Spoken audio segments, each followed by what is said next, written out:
Good morning. This is the Eager Beaver Show. You are listening to a True North Eager Beaver Media Incorporated podcast.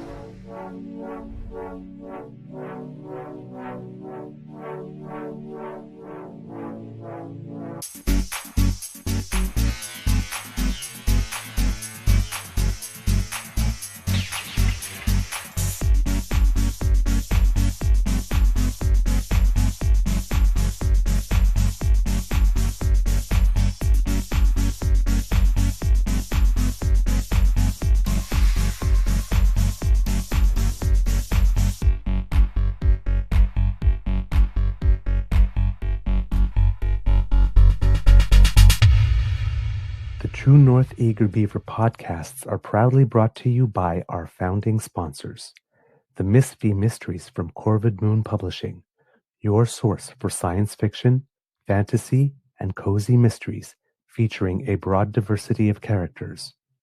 PsychicTarot.ca, book your tarot reading and unlock your spiritual journey. And the Pepper Master, hot pepper sauces made from farm fresh ingredients to thrill your taste buds and expand your mind.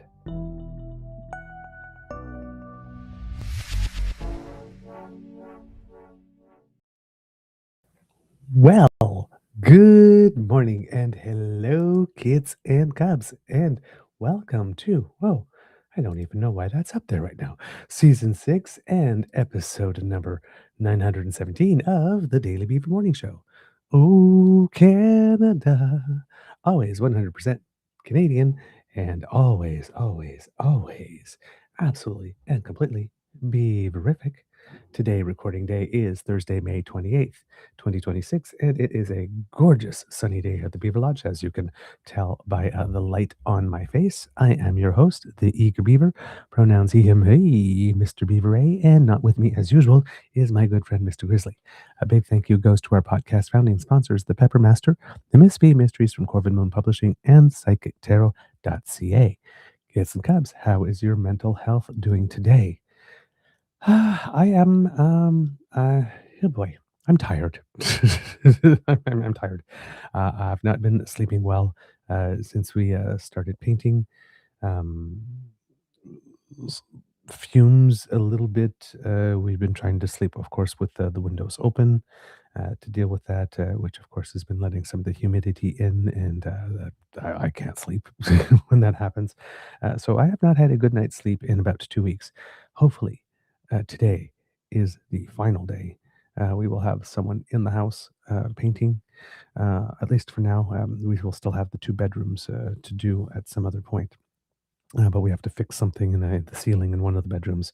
And the other bedroom, well, is the one in which I'm doing this. So after 2 weeks of being disrupted, I want a little break from the disruption before I go through more disruption, because I'm not exactly sure how or I'm going to manage to do the show when we actually have to paint this room. So it might have to result in a temporary hiatus or shows done exclusively from the phone, which does not allow me to use clips and stuff like that, which are always a little more tricky to do as shows. So, but yeah, I am as you know, kids, I keep on saying, telling to you, I'm an introvert, and I am tired of having a lot more people around. And I say this ironically because we are planning to go camping this weekend, and maybe your sweetie and I are going with a friend, which I have to say, uh, of course, a friend whose company we very much do enjoy. Fortunately, a friend who's a little bit more like me, somewhat introverted and a little more calmer and quiet. So, if we have to spend some time with yet more people, that would be the person. So let's just put it that way. So very much looking forward to it, but was really hoping that we would be done yesterday so that we can gather all the stuff, and I could start doing some food prep for the coolers and whatnot today. Without having, to be interrupted every 10 or 15 seconds, 10 or 15 seconds, I'm exaggerating. But, asked for my opinion on something, or to come here, or to stop what I'm doing to consult on something, or all that kind of stuff. I just I I want some quiet, preferably alone, but it is not to be. But camping, nature, disconnecting for a weekend is going to be a very, very good thing. Since I already showed you one QR code, hey, why not try things a little differently today? uh, for people who watch us early and sometimes don't get to the end. If you like our content and would like to support us, this is a QR code that would allow you to do so.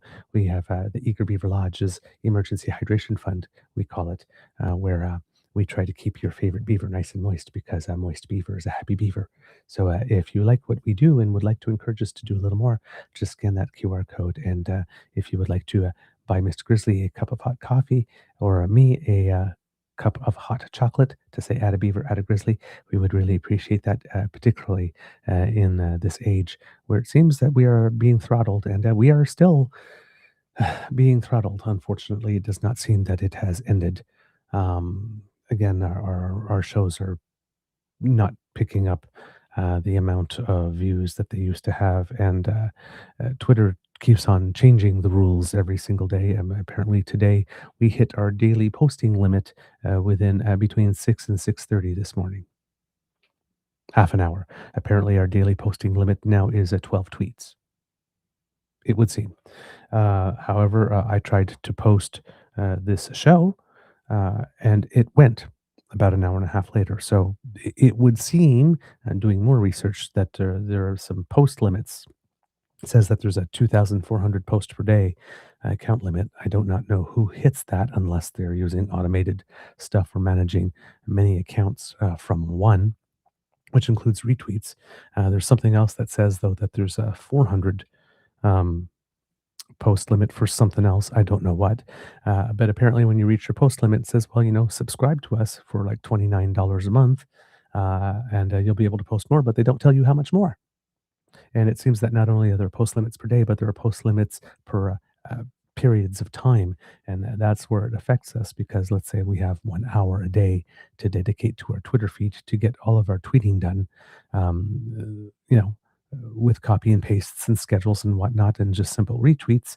We can be rather prolific. And the fact that if I'm at my desktop, I can type about 80 words a minute. Um, we can be prolific in that hour. Well, it seems that at least this morning, uh, 12 tweets, including a couple of retweets within half an hour, was enough to be told that that's your limit for the day.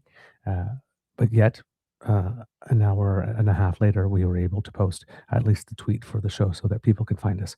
So we have no idea what is going on with Twitter because they just won't tell us how it is that they've changed their systems, and they won't tell us how much is free, how much you got to pay for, and what you get for your money. They just refuse to tell you that, and they refuse to tell you what the limits per hour or per period is, whether there's a peak period, whether there's not. They don't tell you anything.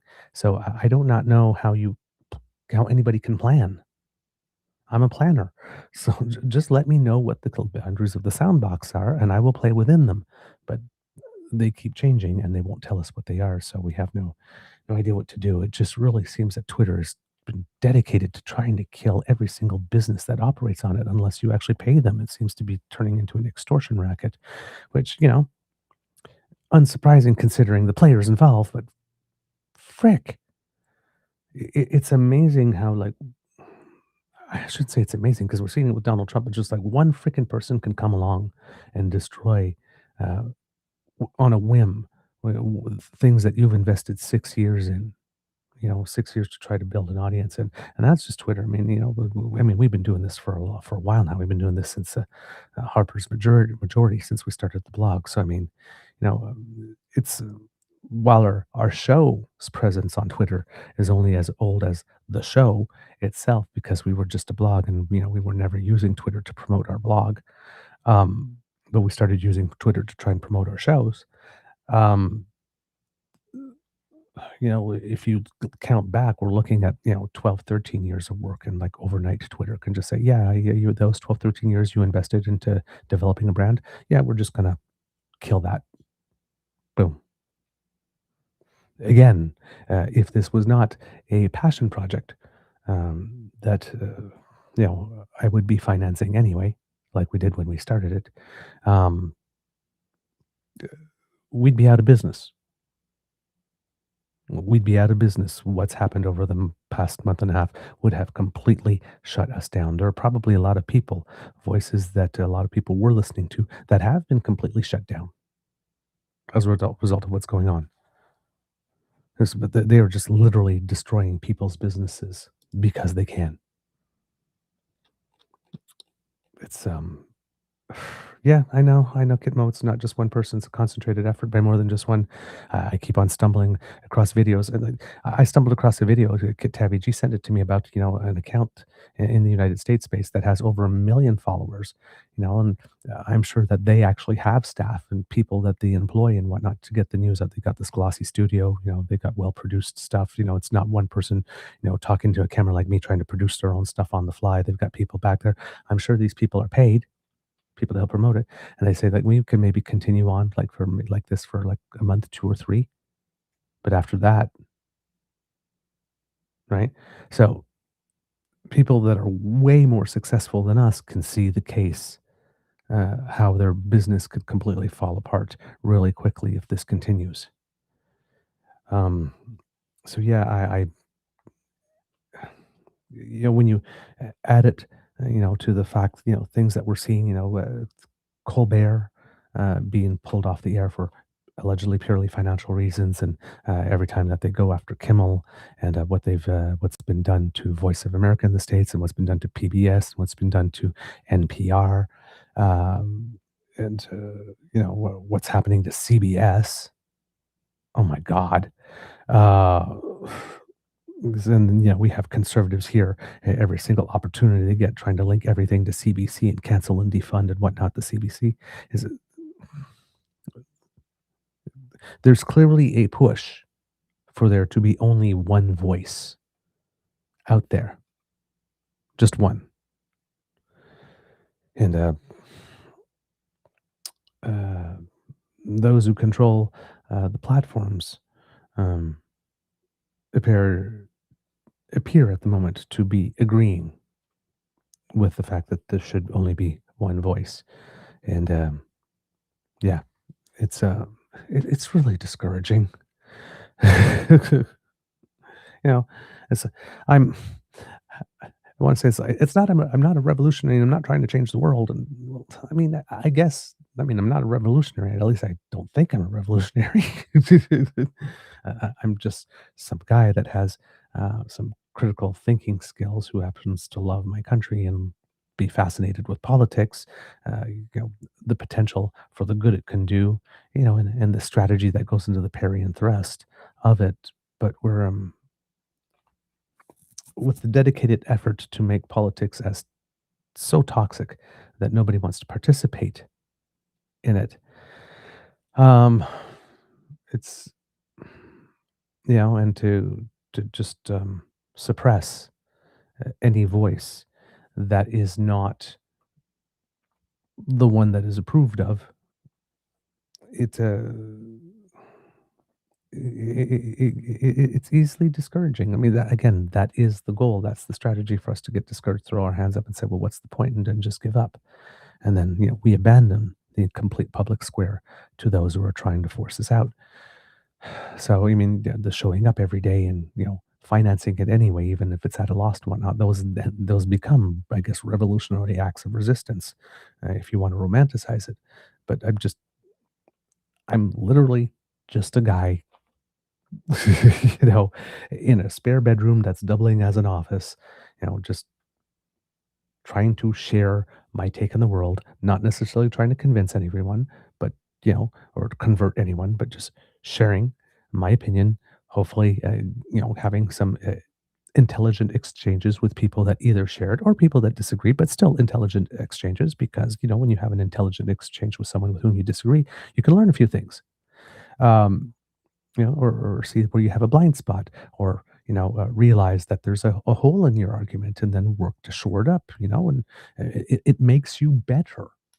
If you don't look at it as like somebody not sharing the same opinion you as a threat, so long as they come correct and politely, of course. You're not supposed to tolerate abuse.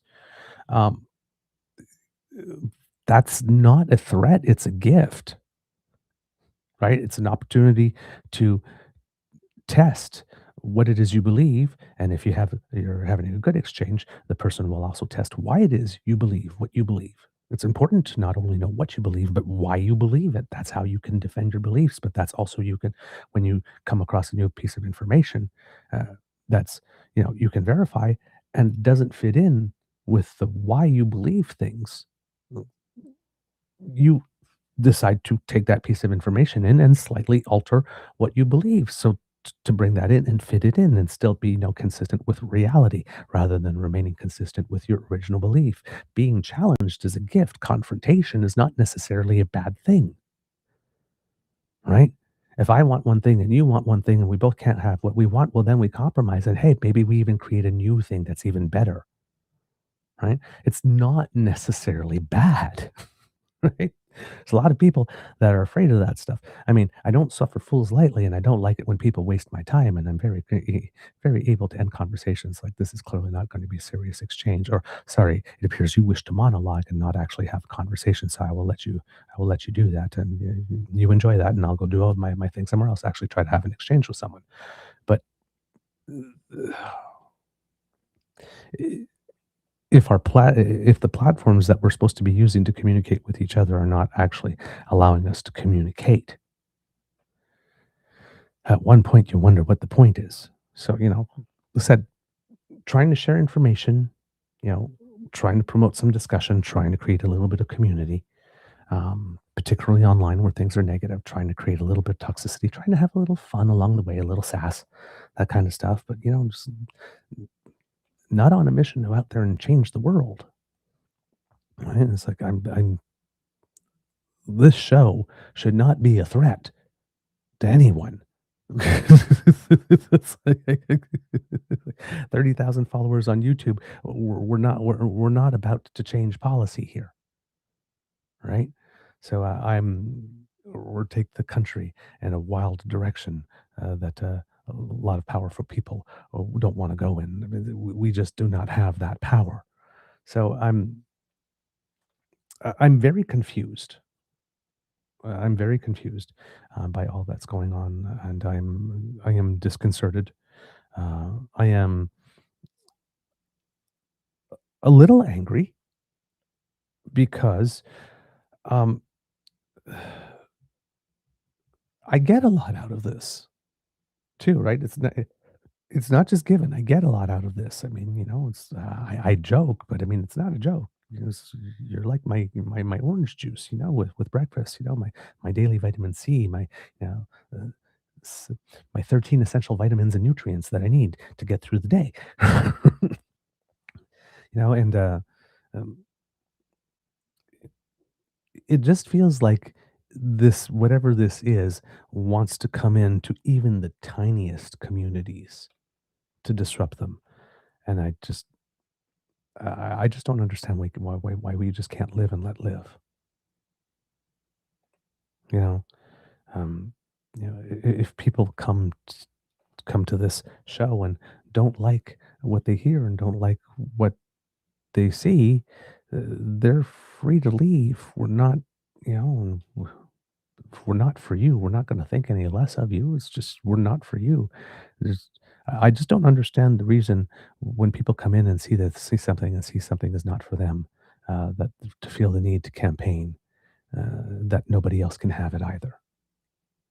It's like the World Wide Web is massive. There's room for literally everyone, literally absolutely everything. The darkest, nastiest, most vile things are on there for people who wish to seek them out.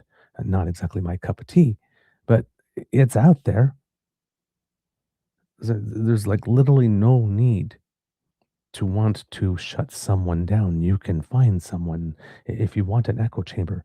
It's not like they're hard to find on the web and in communications these days. So yeah, it's, I will admit, since about April 15th, some days have been harder than others,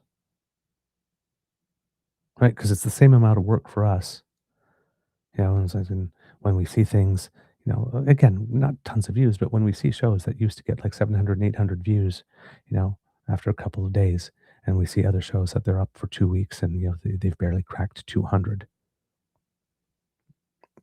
It just, like I said, it just kind of kills your motivation and your momentum a little bit because here you are, you think you've got a little good thing going and that you're growing, and then somebody just says, "Nope, that's it." And then it's like, how do you don't even know what the rules of the game are, so how do you figure out what to do, to try and make your way? So, yeah, however this thing is going to last, is however the thing is going to last. I'm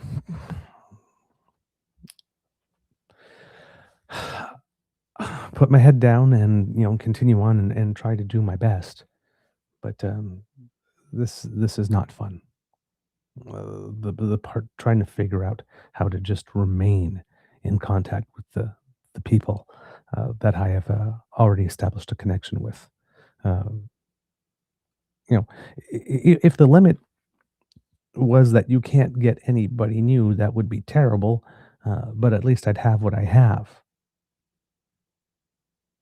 and I could keep at least talking to the people that I have. But this is so insidious that it's even going after that as well.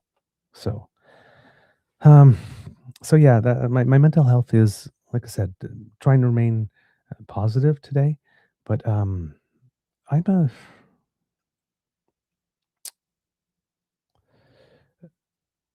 I feel feeling today like needless weight has been unnecessarily put on my shoulders, and without my consent. So, um, yeah, that's I guess that's the mood uh, today. Um, yeah, it's not a good feeling. God, I think I'm on the verge of crying. Oh my God. No, no, no, no. That's not what I was going for. Um, my God. Yeah, I think you know what? I think it is. I think it is a yeah, you know what? I think you are right, Nona Carol. If I were to cry, I think it would just be it's not like the sadness, I think would just be this frustration cry. That happens to us sometimes where we're just crying and it's like, why the hell am I crying? And it's just so frustrated that that's how it comes out on any given day. But yeah, it's said it is discouraging and it does act as a blow, and some days it takes the wind out of me. But I am a stubborn son. I am a very, very stubborn person, so it's going to take a lot to break me, even though I feel the hits, and every now and then need to stop and go, ouch. So, but yeah. Uh, Kit Saucy, have you considered an email newsletter once a month to remain connected and remind people you have episodes? That might, again, these are all good ideas. Trying to figure out, of course, as you know, with the changes that we've had with Mr. Grizzly, it's much more of a one-person operation than it was, which is also um, a little difficult as well. There was enough work when there were two of us. Now that it's pretty much all me, it's I've uh, again a little overwhelmed, and trying to make everything happen when there are obviously things falling through the cracks, and I can't do it all. So, trying to figure out which choices I should make and what I should let go, and all in the strategy part. That's also very difficult. Like I said, there's a lot going on. I won't lie, kits and cubs. There's a lot going on. Um, Here we have uh, K-pop mom. Many independent podcasters in the U.S. are facing the same issues. Their feeds are getting suppressed. We will always stand behind you guys and hype as much as possible. Thank you, K-pop mom, and that's a new name I hadn't noticed yet in the chat. So thank you so much for joining us again.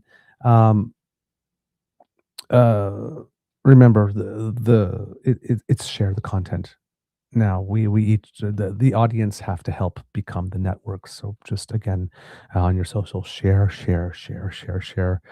get the content in front of new eyeballs, and of course on the YouTube thing, please click the bell and all so that you can get the notifications, and hopefully at least we'll still be able to keep being in touch. But yes, it's something. And, and please don't be sorry. Thank you, Kid Cassie. Sorry, Douglas. I still try to catch your podcast, but early clinic shifts don't allow me to watch live. That's listen. That's okay. I know that you are doing your bit because I've seen it. I mean, we would not have grown to where we have if it wasn't for that. So I mean, I'm very, very aware, and I thank you, and I'm thanking you for the love here. um, you guys are amazing and wonderful as always. Just like I said, usually I'm chipper, and when I ask how's your mental health, and mine is usually good, and I'm just today and over the past few weeks really, but today I'm feeling it. Um, I'm just when I got that message again, and it's like it's like you've reached your daily limit, and was a new message, and like yet another new rule change, and it's just like throwing my hands up and just like, "What the oh," right? That was that was the mood coming in, to this. So, I didn't have time to, take a breath and switch over.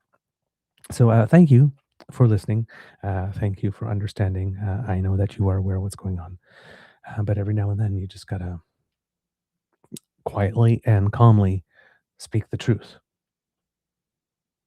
and just name what's going on.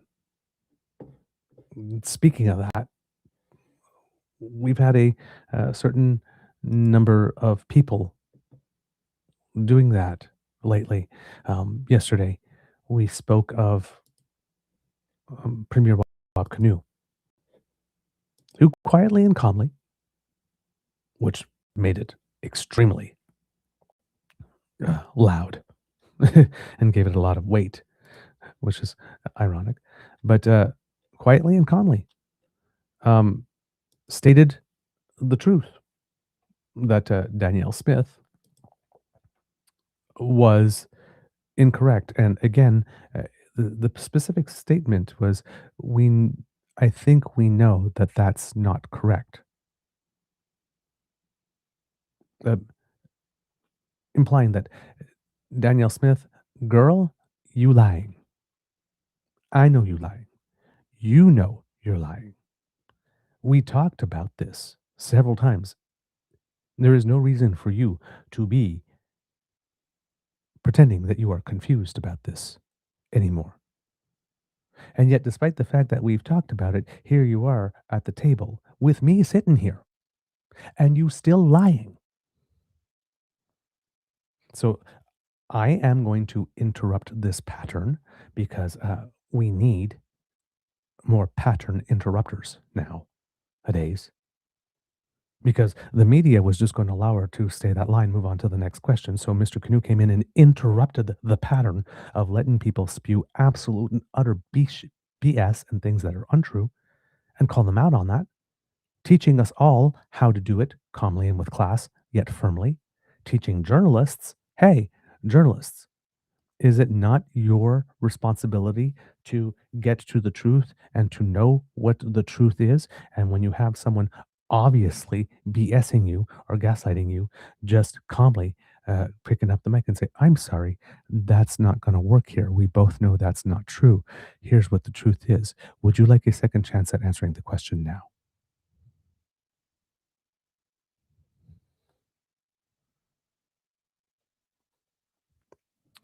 Um, so we saw Premier Canoe do it. There's another person in the United States that recently did this. Um, gentle, whoops, sorry, things just started on their own. Uh, there's a journalist in the United States. whose last name is Campos, I believe. I'm not sure what his first name is. Oh, student journalist. Okay.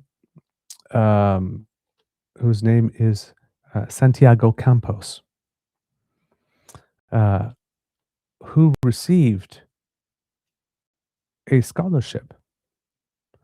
And he received a scholarship. It's $10,000 scholarship in the name of Mike Wallace, journalist that was made, who became very, very known for his role on 60 Minutes in particular. And this was during the News Emmys. I didn't even know that there were News Emmy Awards, but there are. And one of the things, now I don't know where all of you have gone all of a sudden. I don't even know if I'm still airing live. That is very weird. Okay, kits and cubs, I am sorry. I do not see anything anymore. So let's see if I am even still on. Yes, I am. Okay.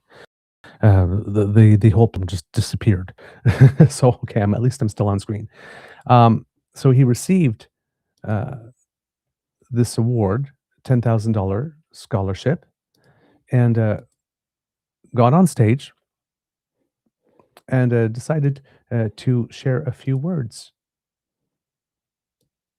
So me, and that was Scott Pelley. So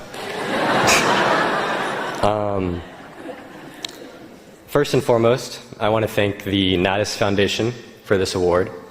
I want to thank my friends, family, and my teacher, Ashley Porter. She and my mom are in the room tonight.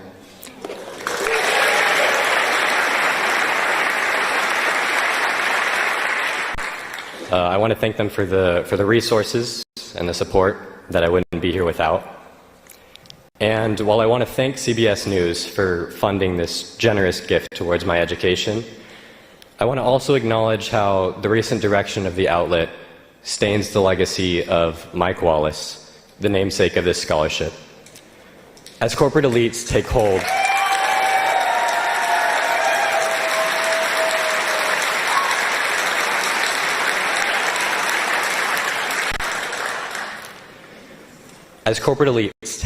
over the very pipes through which our information flows, journalism that serves the people becomes increasingly harder to come by, yet ever more crucial. And what the people want is the truth. So if at any time you hesitate to utter the word genocide or remain silent in the face of blatant lies, remember to ask yourself, who is this for? I hope you choose us. Thank you. Me, and that was Scott Pelley. So there you go, kits and cubs. Again, quietly and calmly speaking truth. This word that bears his name. CBS, what the hell are you doing? Right? Again, not a seasoned veteran. A senior. Still studying.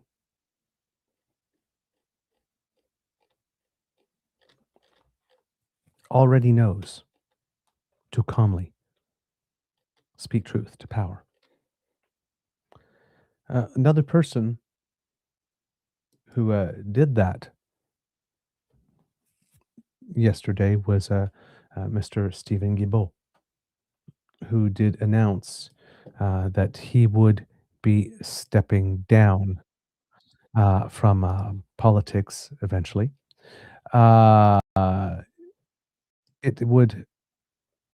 He will not be sitting as an independent for now. He's going to remain sitting with the party. But he will be he will definitely be leaving. That yelp you heard of joy and pleasure was probably Danielle Smith popping some champagne somewhere.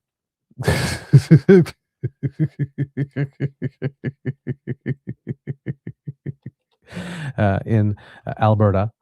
because, well, she despises the man. At least she performs that she despises the man, and has had nary a positive word to say about him ever. In fact, she loves to scapegoat him as the source of all the problems. But I mean, that is Danielle Smith, of course, and she, well, she does not exist unless she is punching down on someone. So that part is not exactly surprising. But the fact is despite everything that Danielle Smith has to say with regard to him, it's there is no doubt whatsoever that uh, he was someone that was absolutely and totally dedicated to the cause, has shown it um, in his, uh, well, pretty much everything that he has done. He has been in the fight for decades. I mean, he's been willing uh, to put his body in the game. He's been willing to get arrested for his beliefs. Um, as he noted in his, you put it, noticed, how would you put it? Oh, God. He was, in his statements to the House, you know, he noted that he was an attendee at the very first COP conference that took place in Berlin, COP 1. So can't remember what COP stands for in the environment. Coalition of Parties, I think it is. Conference of the Parties. So he's been in this fight from the get go. I mean, there is no doubting his dedication, there's no doubting his knowledge. Danielle Smith, at that awkward press conference that we were showing yesterday, was asked about it, about his departure. And somebody must have talked to her because she was uncharacteristically not loquacious. My follow-up will be for Daniel Smith. According to some information from Radio Canada, Steven Guilbeault is set to leave politics soon. Would like to have your reaction on that. I wish him well in his future endeavors. Thank you. Thank you. Well, at least the words coming out of her mouth were polite. I guess that's one of those. Reminds me of an old joke. I think it's a Betty Davis joke. It's like, my mother always told me not to speak ill of the dead. Joan Crawford is dead. Good.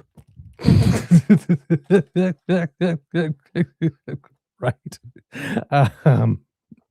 One of those. I wish him well. Points for restraint, I guess.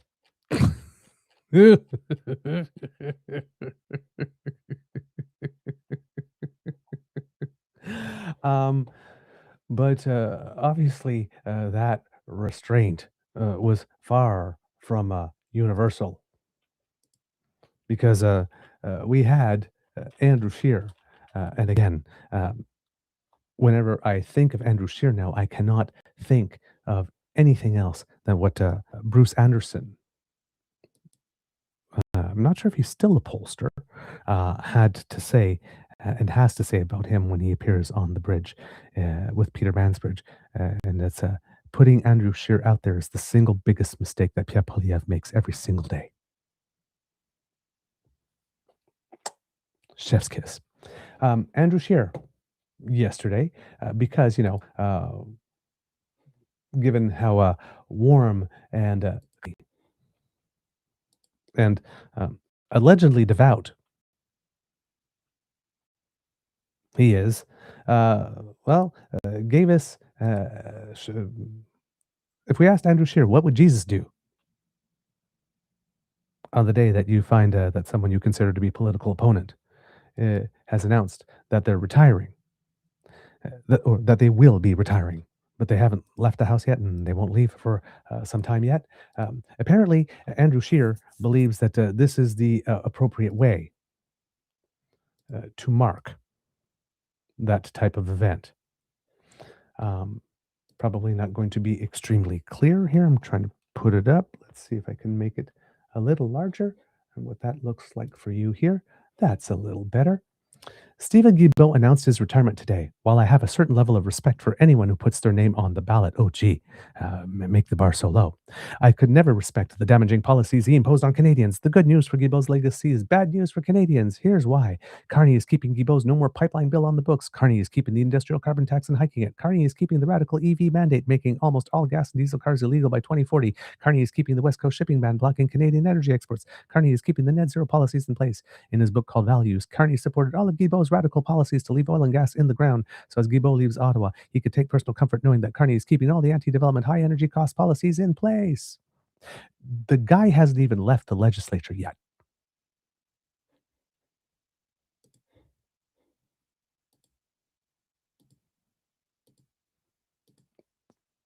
The body hasn't even started to got cold. The body isn't even dead yet. And Andrew Scheer's shoving knives in it. And of course, lies. Yeah, Steven Guilbeault is leaving Ottawa because Carney is keeping all the allegedly anti-development high energy cost policies in place. Remind us. It's just it's like this is not serious.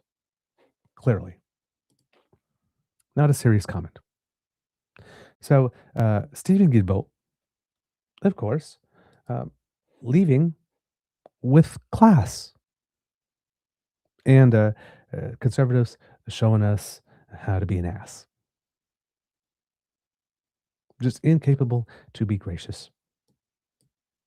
Incapable. But not only just incapable, let's be honest, not even making a fig leaf of an attempt like Daniel Smith did. Just nasty, toxic, negative, all the damn time. Now, a lot of this comes on the news that had been issued, I think it was late last week, that there was a letter circulated, or not, maybe not circulated, but a letter that was sent to the Prime Minister from 14 Liberal MPs expressing concern that the MP, that the Prime Minister would be backsliding on the environment. 6 days ago, Valérie Gamache of CBC News wrote, Liberal MP Steven Guilbeault may be the most outspoken, but he's not the only member of his party unhappy with Prime Minister Mark Carney's environmental rollbacks. Carney signed a new agreement with Alberta Premier Danielle Smith last week.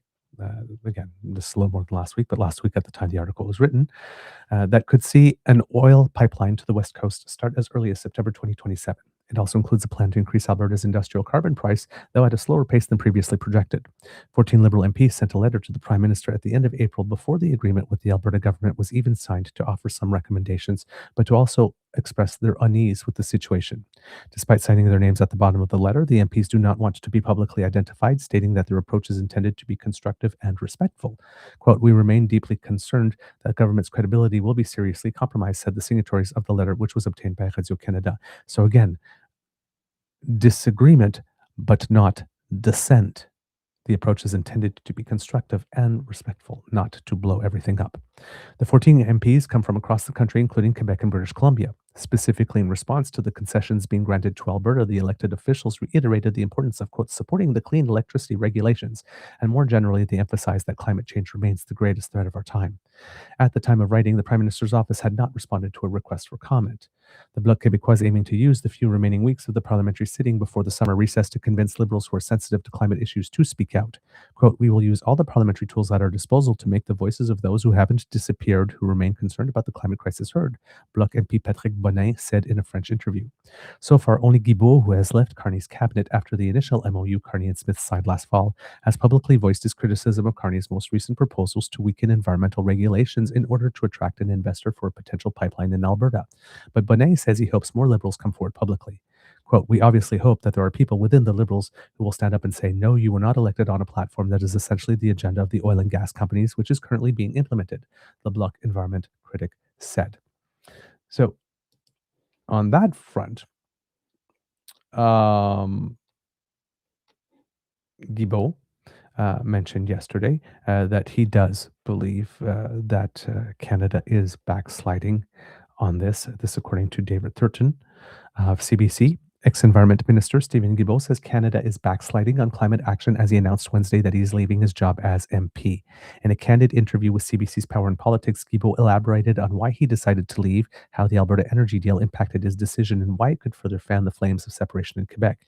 Guilbeault told host David Cochrane that he started thinking about leaving politics after Prime Minister Mark Carney and Alberta Premier Danielle Smith inked a major energy accord and a commitment to advance the West Coast pipeline late last year.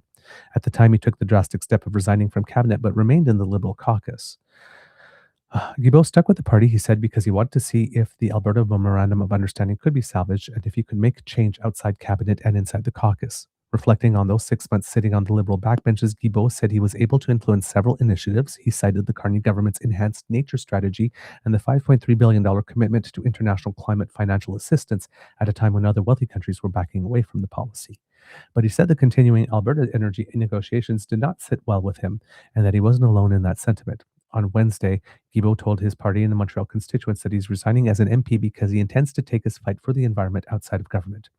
Quote, "This decision is the result of careful consideration," he said in a social media post. "After almost 7 years as a member of parliament and minister, I have come to the conclusion that it's time for me to pursue my fight for environmental protection and the fight against climate change in a different way." Guilbeault delivered the news to fellow Liberal MPs as they gathered for their weekly parliamentary caucus meeting. He will remain a Liberal MP until the House of Commons rises for the summer, but delivered what could be his last major speech in the House on Wednesday afternoon. His voice was breaking as he shared his gratitude for his children, family, staff, constituents, and volunteers whom he said made his work possible. Quote, "You gave me far more than I can ever give back," he said. Guilbeault said Canada will be lucky to slash its emissions by 15% below 2005 levels by 2030 under its current policies. He said that through the negotiations with Alberta, the federal government relinquished one of the strongest tools it has to fight climate change, industrial carbon pricing, which, again, it was originally a conservative idea, just like industrial carbon pricing was a conservative idea. And it was a conservative idea, small c conservative, and not a it was also a conservative upper C idea, but small conservative in that it requires minimal bureaucracy and it allows the purchaser to make the choice of how much they want to spend on carbon because they have the option of making other choices. It's simple, it's straightforward, doesn't involve a lot of bureaucracy, and allows people to make choices about their own money. But the Liberals brought it in, so now the Conservatives hate it. And they destroyed it. So again, when I keep on saying that there's nothing genuinely or authentically conservative about the Conservative Party of Canada anymore, these are examples of it. Right?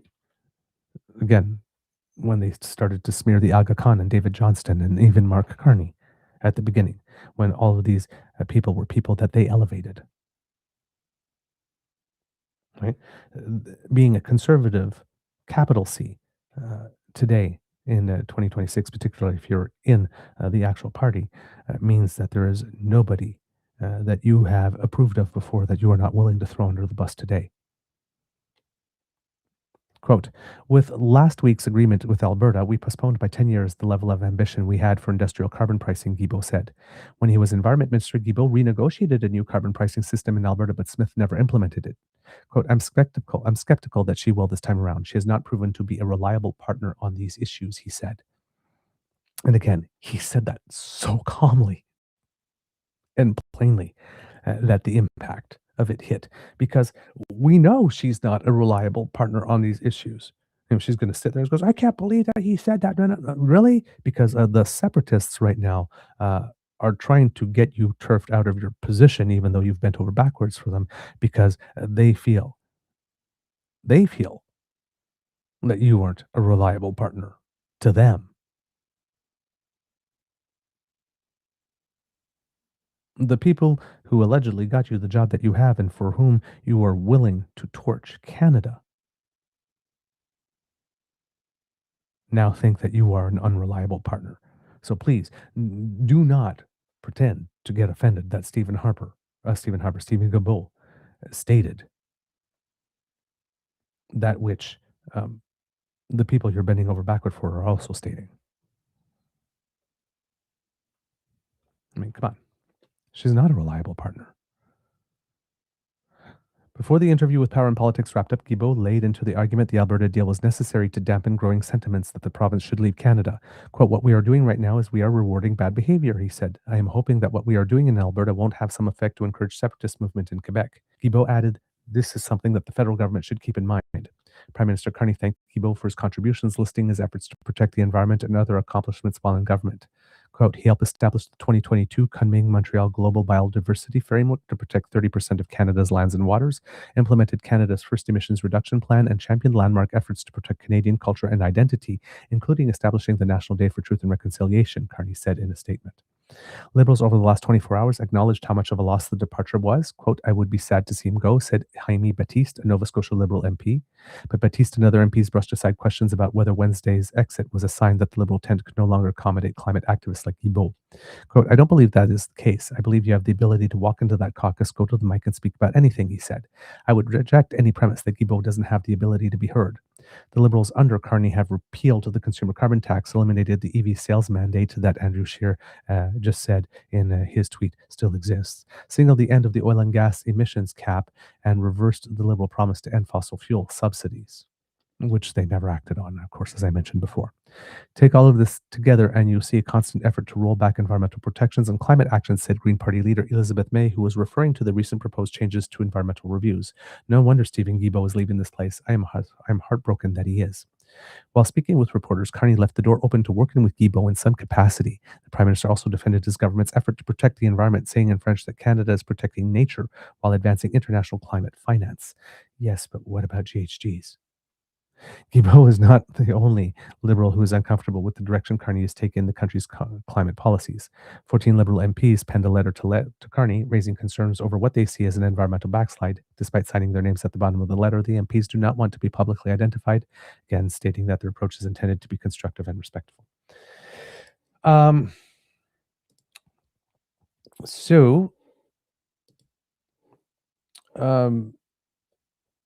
that conversation that Mr.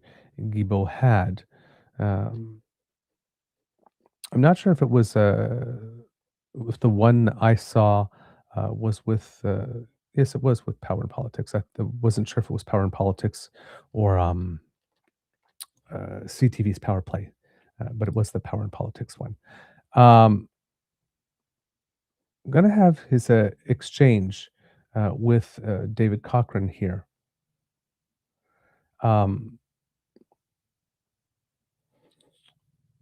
Because, I guess maybe not the entirety of the exchange. I don't know if I should show the whole one, because there's his intervention in the House of Commons that I would also like to show, and I don't want to be the show to be only about this.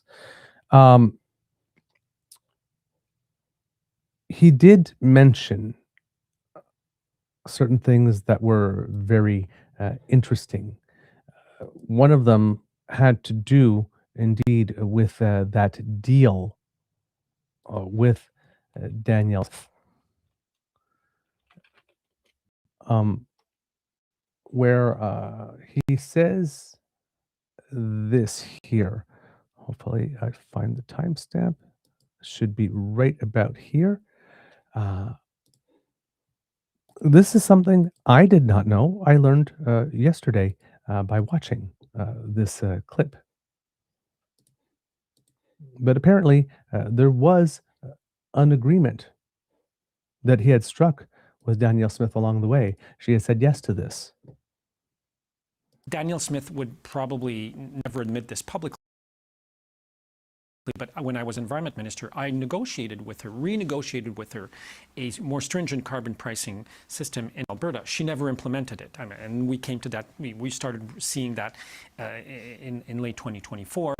I'm skeptic that she will this time around. She has not proven to be a very reliable partner on these issues over time. In theory, the MOU was supposed to help with the referendum. She has decided to go ahead anyway. So I'm puzzled why we would put so many eggs in the basket of a premier who has not shown to other provinces, frankly, and the federal government and Canadians that she can be a reliable partner. What do you make? So, once again, calmly speaking truth.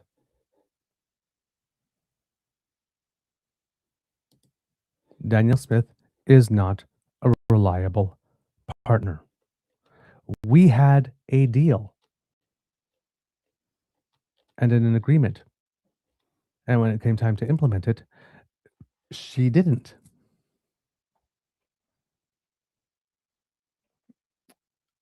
I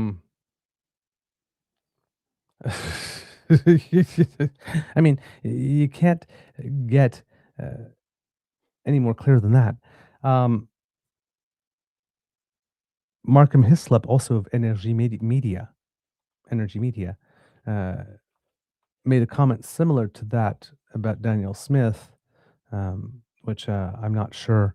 I mean, how would I put it? I have. It's available on YouTube. I'm not sure that I would be able to locate it on the fly because just hearing this statement from Guilbeault actually made me think of it right now. So I hadn't prepared it beforehand. But he has a post on his feed that talks about Danielle Smith specifically when it comes to the MOU and behaviors that she put that she engaged in, behaviors that she engaged in soon after it was made. So she signed this thing, and she made agreement. She gave her word, and then she immediately started to renege on it.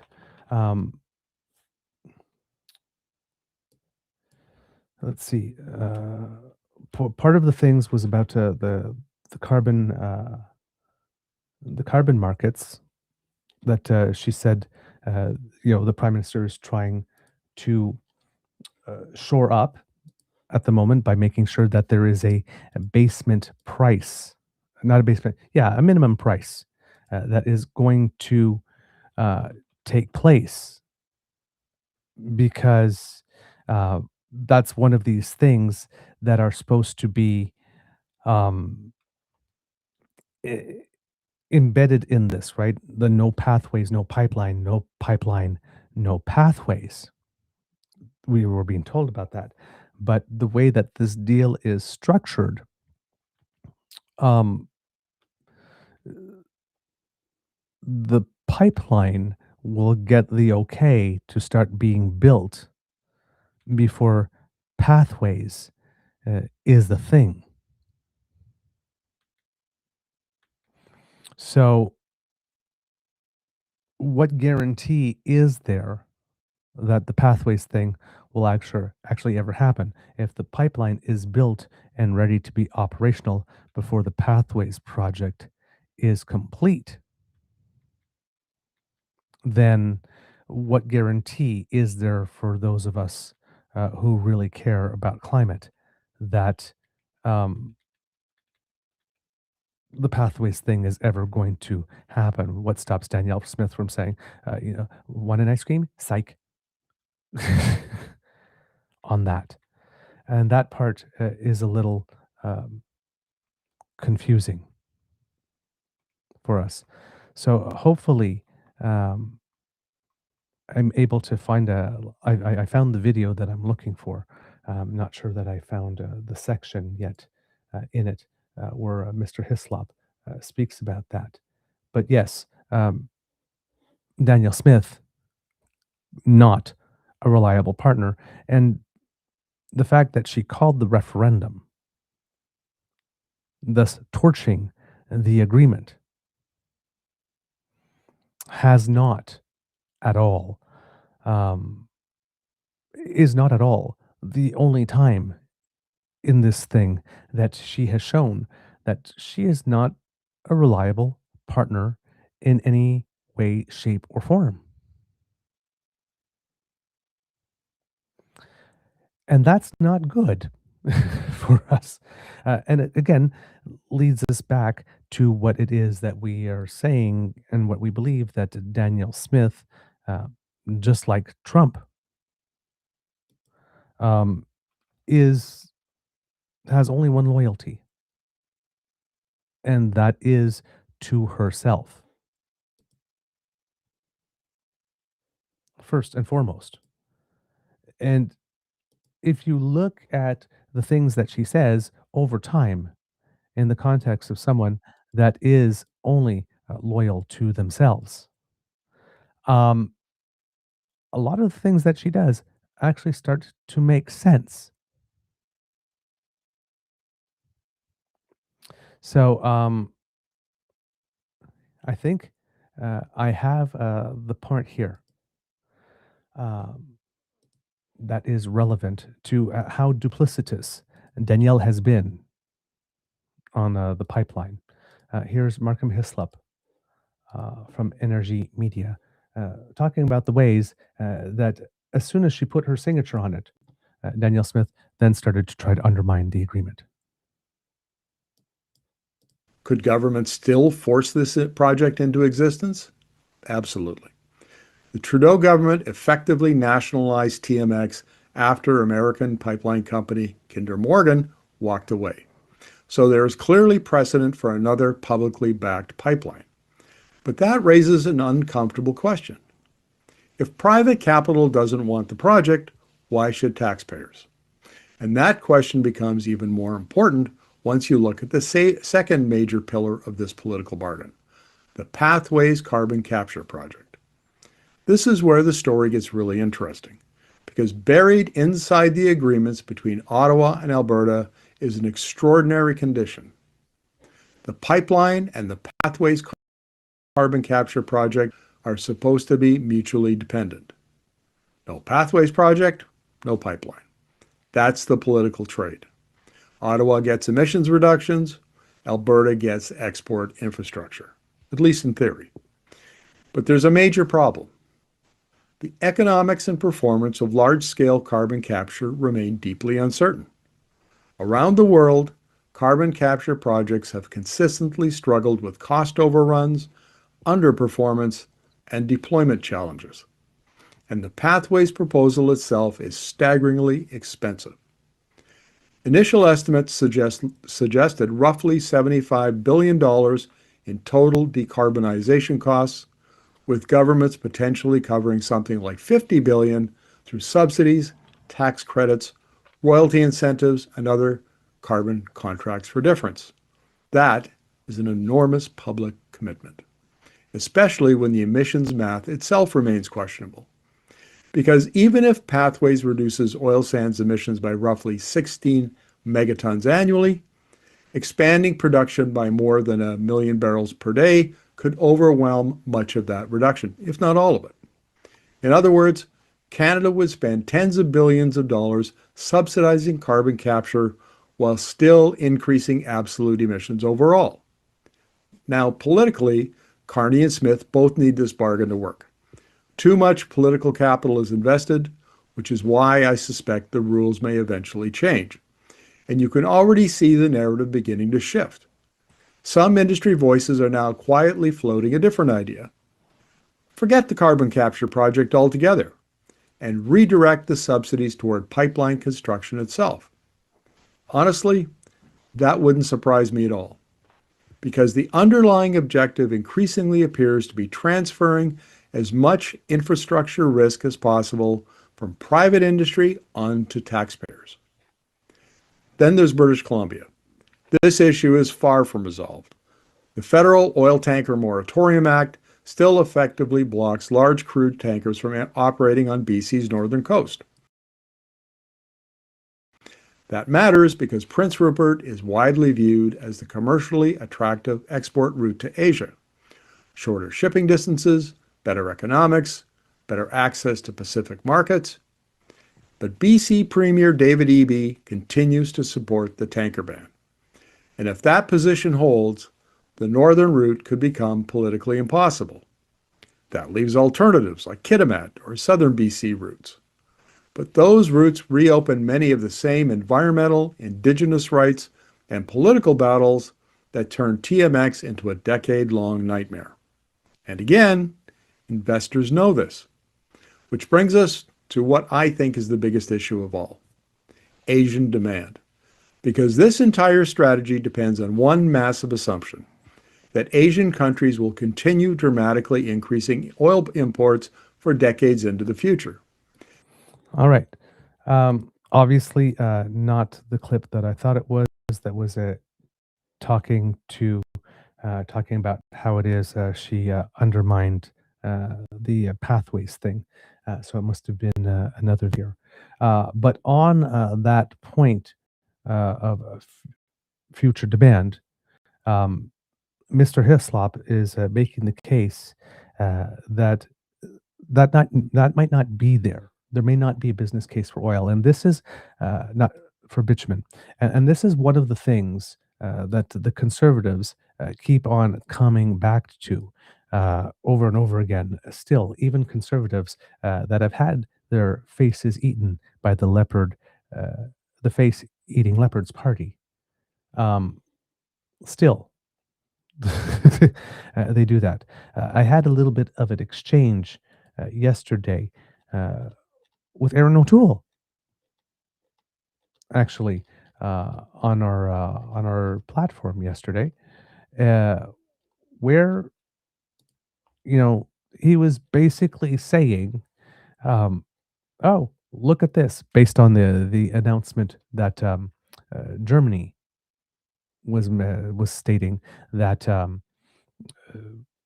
we could how would you put it, that we have an opportunity to sell some LNG to them, that they would take up some of the room on a pipeline that is being planned. And he goes, "But Trudeau said there was no business case. This is very good news. The sad reality is that GNL Quebec was tailor-made for this deal, but a lack of vision in Ottawa and Quebec City set us back a decade."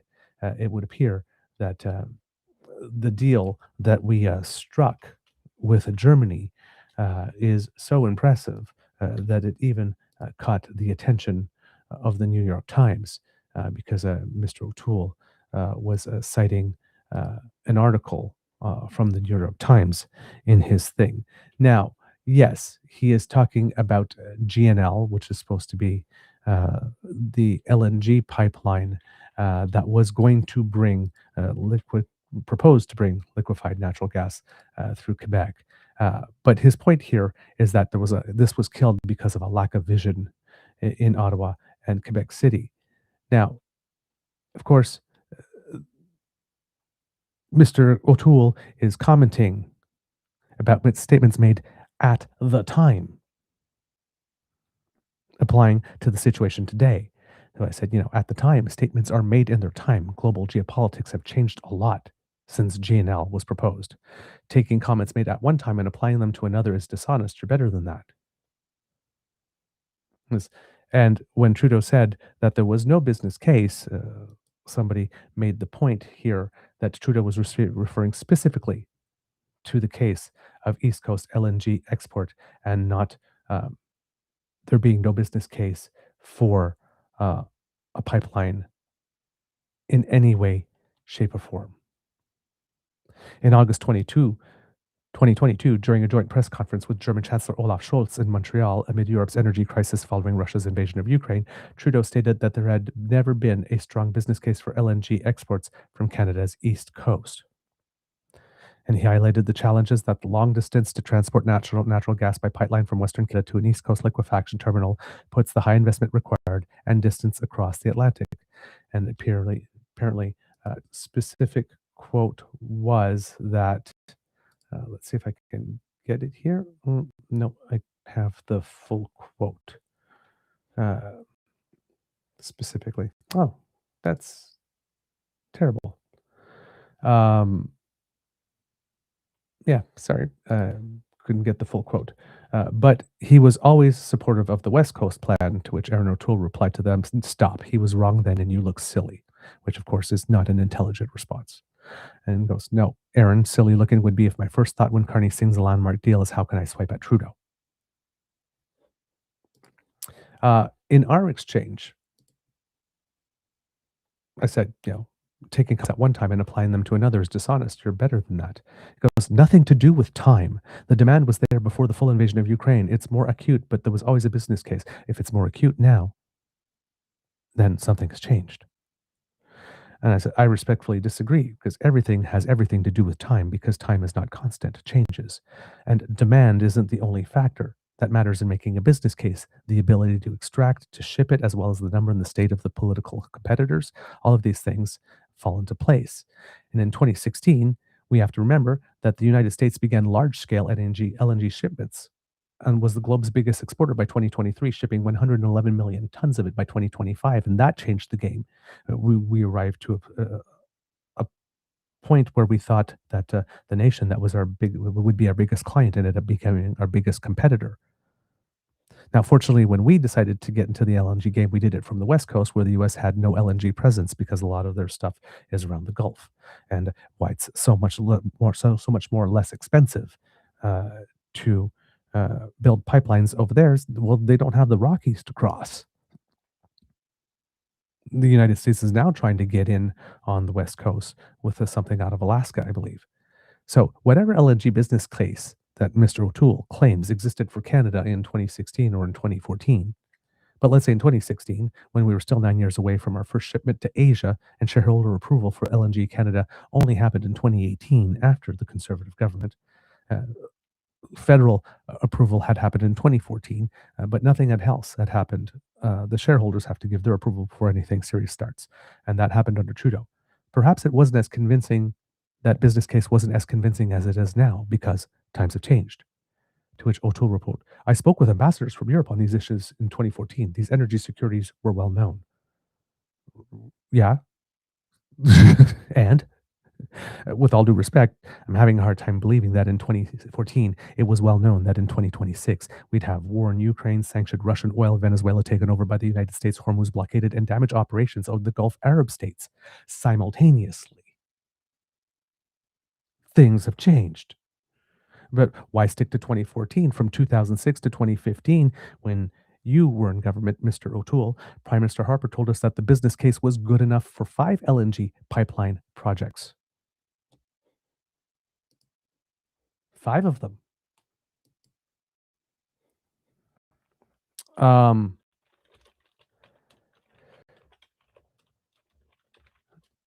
And of those 5, not many got through. We had LNG Canada, which that's the one that exists now, Kitimat, BC, joint venture greenlit by the Harper government in 2015, near the end of 10 years of telling us that there was a business case of that, with legally binding environmental conditions. the largest of the projects that were proposed, and it's actively in its operational phase now. But there was the Pacific Northwest LNG that was supposed to go for Port Edward, BC, that was backed by Malaysia's Petronas. It received an export license in 2014 from Harper and federal environmental approval in 26, but the proponents ultimately canceled the project due to market conditions. Due to market conditions, but Aaron O'Toole and the Conservatives want us to believe now that there was always a business case. The wood fiber LNG that was supposed to leave out of Squamish, BC, that was driven by Pacific Energy. It received its federal approval in 2014 and is currently under construction. There was another Kitimat LNG from this one out of Bish Cove, British Columbia, which was co-owned by Chevron and Apache Canada, later taken over by Woodside. Facility obtained its long-term export license in 2013. It was placed on indefinite hold, and the site is currently being marketed for other potential developers. WCC LNG, Prince British Columbia, another Petronas-backed proposal. The project was issued an export license by the Harper government, but was subsequently shelved. So if that business case was so great back in the time that Aaron O'Toole was in government, but only one of them is actually complete now, with another one under construction.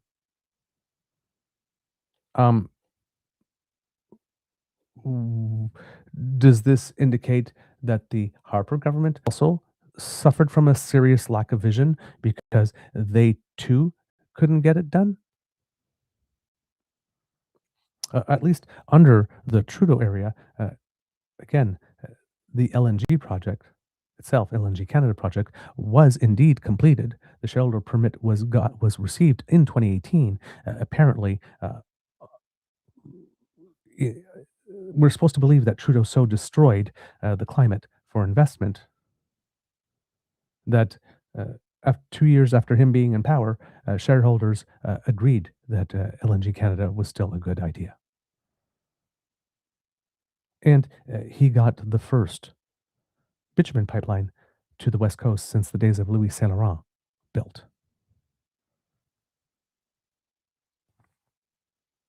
Conservatives will literally say anything. Literally. So it's to Mr. O'Toole's credit that he had a position of privilege that allowed him to speak to ambassadors from Europe on these issues in 2014. But the fact that he spoke to them and they say that these energy security issues were well known then doesn't negate the reality that the geopolitical situation in 2016 is radically different than it was in 2014 or even in 2006 when he became, when he was part of government. They just say anything, and any opportunity is an opportunity to take a swipe. And I believe that Mr.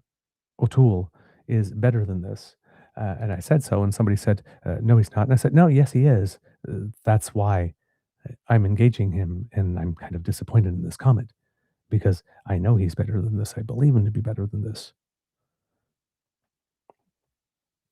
And then there was another point somewhere along the way where somebody posted a meme, and Mr. O'Toole said something like, memes are a white flag surrender for people who have nothing to say, which again is not always true. Sometimes they're just a clever and amusing way to make a very valid observation. Like all things, whether one is doing something while waving the white flag of surrender on a serious exchange is the use one makes of them. So Aaron O'Toole, and I distinctly remember a time where Aaron O'Toole was the subject or the star, the co-star, along with a porta potty, of a rather infamous meme of his own that really did not contribute anything positive to the public discourse in any way and made him look terrible. In fact, he will forever be remembered for that meme. So I'm guessing in case of Aaron O'Toole, if he believes that memes are the last refuge of people who are waving the white flag of surrender on a serious exchange, well, I'm guessing he was writing what he knows.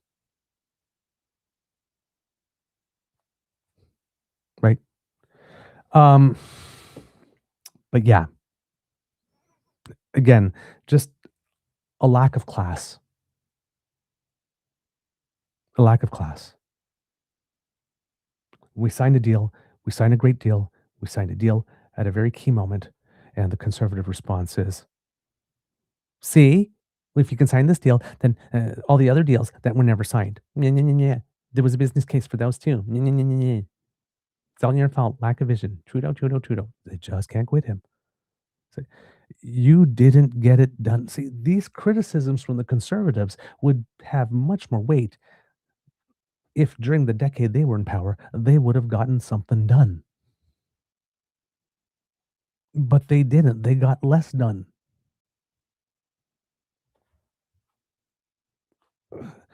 Again, and they still want us to believe that Alberta is radically increasing the amount of oil it produces, but that there is a production cap, that it is raking in money hand over fist, particularly right now, with all that extra production, and somehow that just magically happened all on its own with no intervention from anyone, particularly a liberal. I mean, if you need to keep on re-editing and re-editing and re-editing history in order to make a point, maybe you don't have one.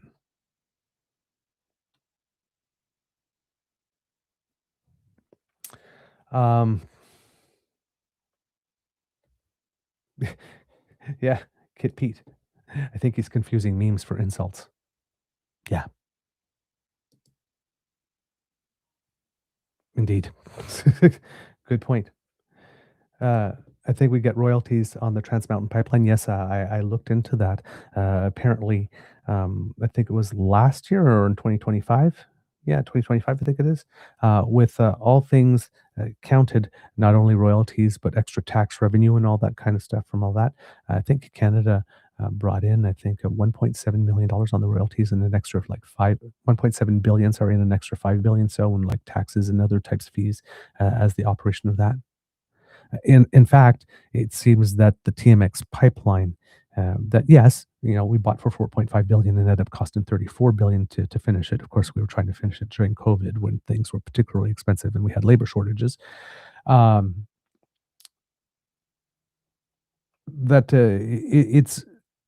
it's bringing in enough money that the people in charge of operating it are saying that now there is a business case for it not only to be picked up by a private investor, but it would probably be really good if that private investor was Canadian. Like, for example, the teachers' pensions funds and Canada Pension Plan and all that kind of stuff. When Mark Carney was talking about, maybe looking at some assets that they could do something with in order to put money in that sovereign wealth fund, that TMX pipeline could be one. I mean, steady, stable, predictable revenues for a service that's going to be used well into the future. That's the type of stuff that pension funds really, really like. And apparently, it is generating enough money now that there actually is an interesting case to maybe keep it in Canadian hands now. But we were told that it would never be a good thing financially because the Liberals bought it. And therefore, they screwed it all up. Turns out, no. Alberta is pumping out more oil than ever before. It's making more money than ever before. And it seems that it's profitable enough. I mean, it's still going to take years to recoup the investment, but that it's profitable enough that it's an asset that would be attractive for a pension fund to own. Nobody was claiming that when they were nailing the then Prime Minister to the cross for having gone forward with that. Now, there was a lot to criticize on the environment side and the climate side, but I'm just talking about the sheer business case side. That was going to be a waste of money. Turns out it wasn't. So, like I said, just very odd behavior all around from conservatives, even when they are getting what they want. Even when they're getting what they want, they're not happy. Now, Mr. Guilbeault mentioned certain things, as I mentioned in the article, that he did and that he was happy about. He said, I'd worked on, sorry, he said, certainly the nature strategy, which ended up landing very well. We had, and was very close to what I'd worked on before leaving the nature portfolio in November 2025. People may not have seen it, but in the spring economic statement, Canada announced its renewal of its support for what's called the International Climate Finance under the Paris Agreement, and OECD countries providing support for countries in the South. Britain had cut theirs by 25%, France by 40%, and the United States by about 100. Canada increased ours a little bit. So there are good things that the Prime Minister did, according to him, that he likes. But he said, I was very disappointed with what was in the MOU, given the things that he and Prime Minister Trudeau had worked very hard to achieve. Now,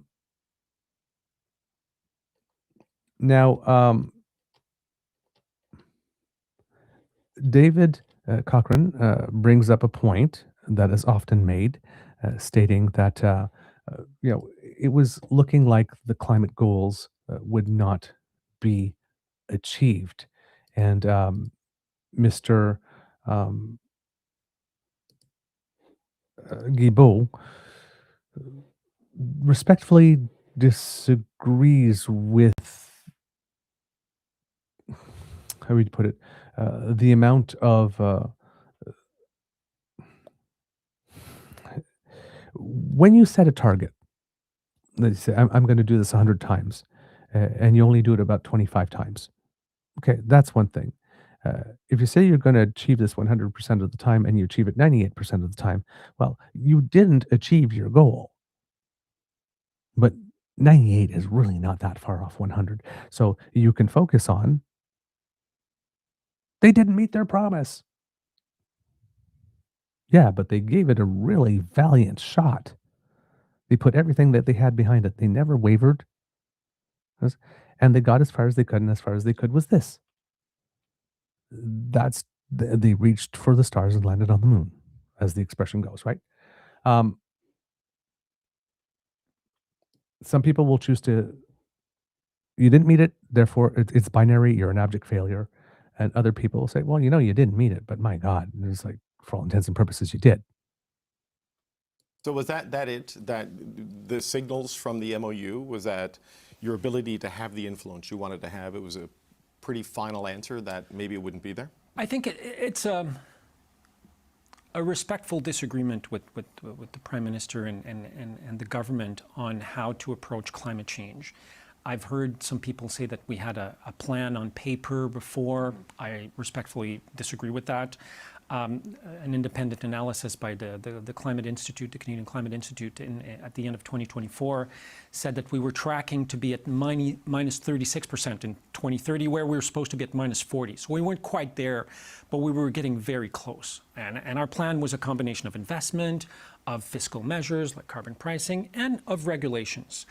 And now with the backsliding that we've seen, we will be lucky if we hit minus 15% by 2030. So we're still fighting climate change in Canada, but nowhere near to the same level of intensity that we did just a year and a half ago. So here, stating that we were having a goal of 40% reductions from whatever target date year we started with, and that we were on track if what we had in the pipeline was allowed to go through, and we got everybody's cooperation on that, to get to 36% reduction. So yeah, okay, not 40, but like, come on. And now with what we're doing, we'd be lucky if we hit a 15% reduction by that same target date. That's his view of it. And he does understand the file very well. I have no reason to doubt what it is that he has to say. Again, I am noting that Prime Minister Mark Carney is embedding a lot of climate stuff in the individual projects that he is picking. Um, but those projects need to be built, and then we actually have to see if those things are having the climate impacts that they are, and be able to measure them. And we won't be able to get that data for years yet to come. We won't know whether or not the plan of embedding it into embedding a climate element in everything that we do. So in order to be able to achieve, a result down the road, if we're looking at, for example, the steel at Algoma, when they were using the regular blast furnaces, they were having a GHG impact. Now that they've moved to electric, that is going to reduce. It's going to be a permanent reduction, so long as they keep on using them and they don't go back to using any blast furnaces. Uh, so in that case, given that we only have sort of one real smelter that is working for the entire country, now that both of those are in place, yes, we have significantly reduced uh, our GHG emissions in the process of creating aluminium that could be used for industrial purposes. We have done that. If that pathways thing does come along, and we are removing those 16 million tons per year, um, that's the equivalent of 5 million cars, not 6, but 5. I knew there had to be a change in the numbers.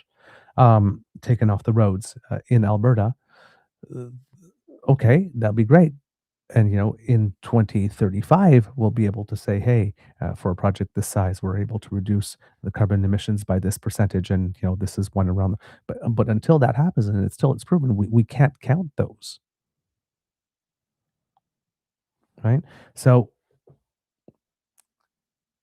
our main critique again from the prime minister is the fact that he hasn't actually stood up and done a climate speech to explain the competitive climate policy that he's enacting. We're seeing little pieces of it. And I've seen some people come to these shows and say, well, the prime minister's explained it very well. It's like, no, he hasn't. He really hasn't.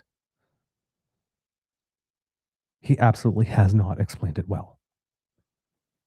Because if he had, given his ability to speak, given his ability to persuade, given his profound depth of knowledge in so many of the subjects in which he speaks, particularly when it comes to financing stuff,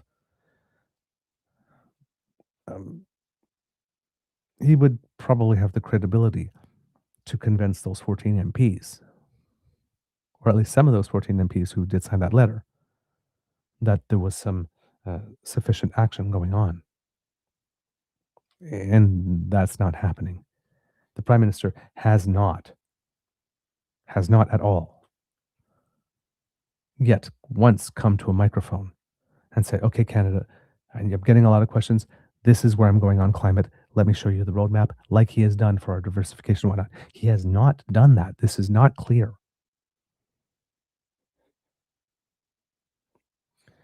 But as you can see, again, Steve,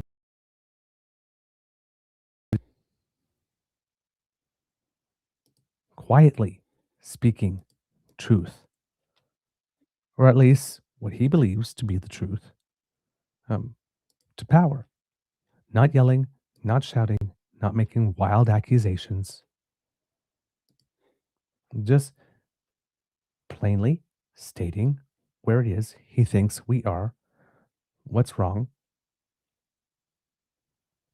who's a reliable partner, who's not been a reliable partner, not understanding the MOU, not agreeing with using an MOU like this as a manner to try to resolve a national unity issue,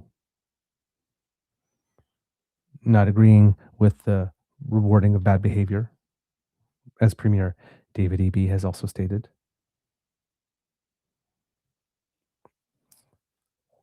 So yeah,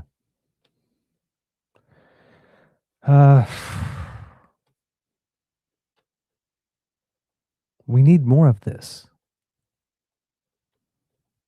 We need more of this.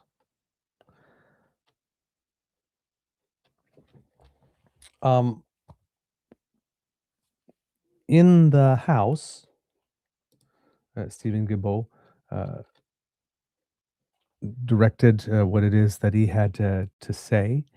Um, I'm going to present it to you here. Um, there is he goes back and forth between French and English a lot. There is some simultaneous interpretation, so I will just allow that to run. But this was his statement in the House with regard to him making his departure.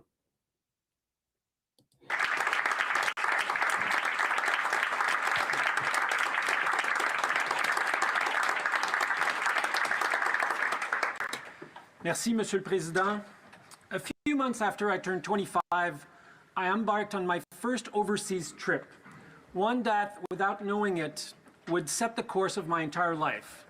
I was heading to Berlin for what was then a little-known gathering, the very first Conference of Parties on Climate Change, COP1. History was being made, and I was lucky enough to be in the room. Comme beaucoup de mes pairs à cette époque, je partais pour le vieux continent avec mon sac Like à dos. many of my peers at that time, I was setting off for the old world with just a backpack, but I wasn't there to travel around Europe. I was there to share a gym with 600 young people from around the world in what had only recently been East Berlin, and we had a shared goal to convince governments to take ambitious action against climate change. Not only how crucial the climate, and I would later discover the nature crisis are, but also how important international collaboration is to find solutions to these complex issues. During the two following decades, I channeled that conviction into environmental work at nonprofits, defending, mobilizing, and creating bridges between science, civil society, and public policy. And that was the experience that ultimately led me to political life. In 2019, Prime Minister Justin Trudeau asked me to join the Liberal team to help accelerate action on climate change. When I became Environment Minister, my mandate included developing Canada's first comprehensive climate plan to meet our international obligations. We also developed the country's first comprehensive adaptation plan to prepare and protect Canadians from the dangers of a changing climate, changes that we can no longer avoid. And those plans were working. Ces plans, à travers des politiques, These plans, along with policies, regulations, and legislation, were designed to ensure that Canada would do its fair share to reduce pollution and protect Canadians from the problems that we're currently seeing in communities from coast to coast to coast. Before taking the final decision to run, there was one thing I asked: the ability to distance myself from the decision by the government to purchase the Trans Mountain Pipeline. As an environmentalist with deep understanding of the scientific consensus on the urgency and need to rapidly reduce heat-trapping gases, I had opposed a number of oil and gas projects, and I had criticized the Trudeau government for moving ahead with the purchase of TMX. Beaucoup de mes adversaires politiques ont utilisé Many of my political opponents used these positions to try to paint me as being anti-development. That always made me smile, because throughout my career, I have supported a number of development projects throughout the country: wind and solar energy projects, transit and active mobility projects, electrifying our transit system, including increasing the sales of electric vehicles, and recently the high-speed rail project. I was on stage in Edmonton in 2015 when then NDP Premier Rachel Notley announced her climate leadership plan. Again, I was roundly criticized by some environmentalists for doing so, but I have always believed in collaborating with provinces within the framework of the scientific reality of climate change. Depuis lors, bien des choses ont changé. Since then, a lot has changed. 10 years ago, for every dollar invested in producing fossil fuel, there was also a dollar invested in clean and renewable technology. But today, that ratio is 2 to 1 in favor of renewable energy. And last year, electric vehicles represented 23% of global sales. There are many reasons that lead people to enter politics. In my case, it was a desire to pursue my quest for a better environment, for the fight against climate change, for nature protection. These 7 years, intense, demanding, and deeply meaningful, have been among the most formative of my life. I leave proud of what we have accomplished together. After 7 years of serving as member for the beautiful riding of Laurier-Sainte-Marie, it is time now for me to find new ways to pursue my life's work. I will be leaving my seat in this House later this summer. I'm profoundly grateful to my children, my family, friends, staff, and constituents, as well as volunteers, many of whom have come to Ottawa today to be with us, and who've made this work possible. You gave me far more than I can ever give back.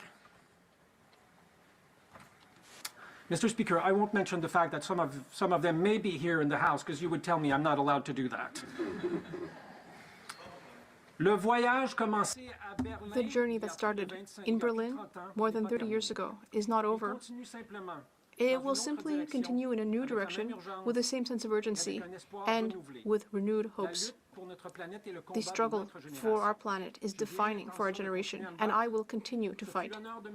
It was the honor of a lifetime to serve my community and my country. Thank you.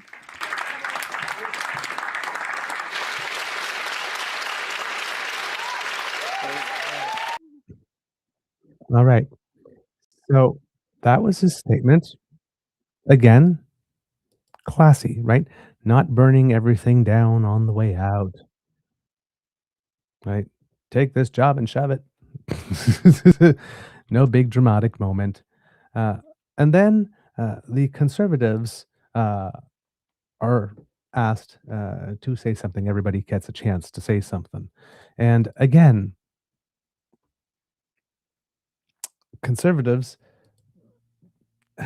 they just can't help themselves. This is very disappointing, what you're about to see and hear here.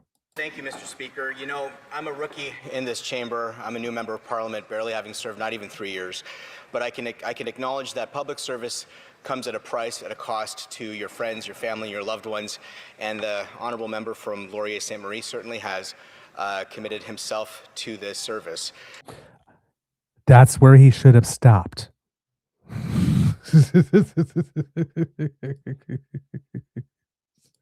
Just making it very clear. That's where he should have stopped. But of course, they got to keep talking. So he kept talking. We could say that he has very deep convictions. Perhaps we won't agree on anything. We probably won't agree on anything. But his deep convictions might have been taken a bit too literally by him over the years. In fact, as you may know, Mr. Speaker, the honourable member had been arrested in my riding in Lakeview, scaling former Premier Ralph Klein's home, and had been taken into custody. In a sense, he may have served more time in Calgary than I did. But let me just say, it's a complex issue, Mr. Speaker, because we know that his policies caused hardships for over a decade. His policies caused so much hardship for so many families across this country that the price that has been paid by millions of Canadians for his determination has been a very heartbreaking one for all Canadians to bear witness to. But rest assured that his legacy lives on with this Liberal Prime Minister. This Prime Minister has kept the tanker ban in place. This Prime Minister has kept the No More Pipelines ban. This Prime Minister has kept the Net Zero Doctrine. He has kept the EV mandate. This Prime Minister has made sure that his legacy of plastic lids on your coffee, that in Calgary you can't use compostable bags, has been maintained. He has kept the industrial carbon tax. So one must ask, Mr. Speaker, as I conclude, that this member must draw some satisfaction that the Liberal Prime Minister carries on his legacy. Thank you very much. L'honorable député de Laurier-Sainte-Marie. Thank you, Mr. Speaker. I think I heard somewhere a compliment in there. I think if you and all of us here look really hard, I think we'll find it, and I will take it. Thank you very much. Again,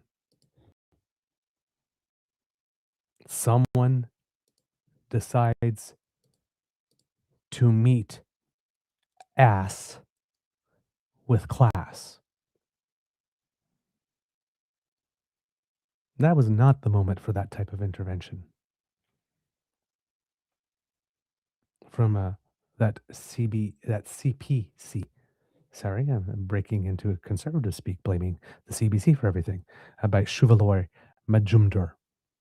Not at all. At all. At all. What is expected of someone at a moment like this. For an example of what is expected at a moment like this, ladies and gentlemen, I present you, unironically, showing the example of what one should be doing in this case. Not the alleged government in waiting, but the representative for the party that has absolutely no desire to form the government ever. The Bloc Québécois, the separatist party. Question et commentaire. L'honorable député de Repentigny. The honourable member for Repentigny. Mr. Speaker, today I rise to thank the member for Laurier Sainte-Marie, former Minister of the Environment and Heritage, for his service. I will exceptionally use his name, Steven, on this final occasion. We've known each other for 25 years.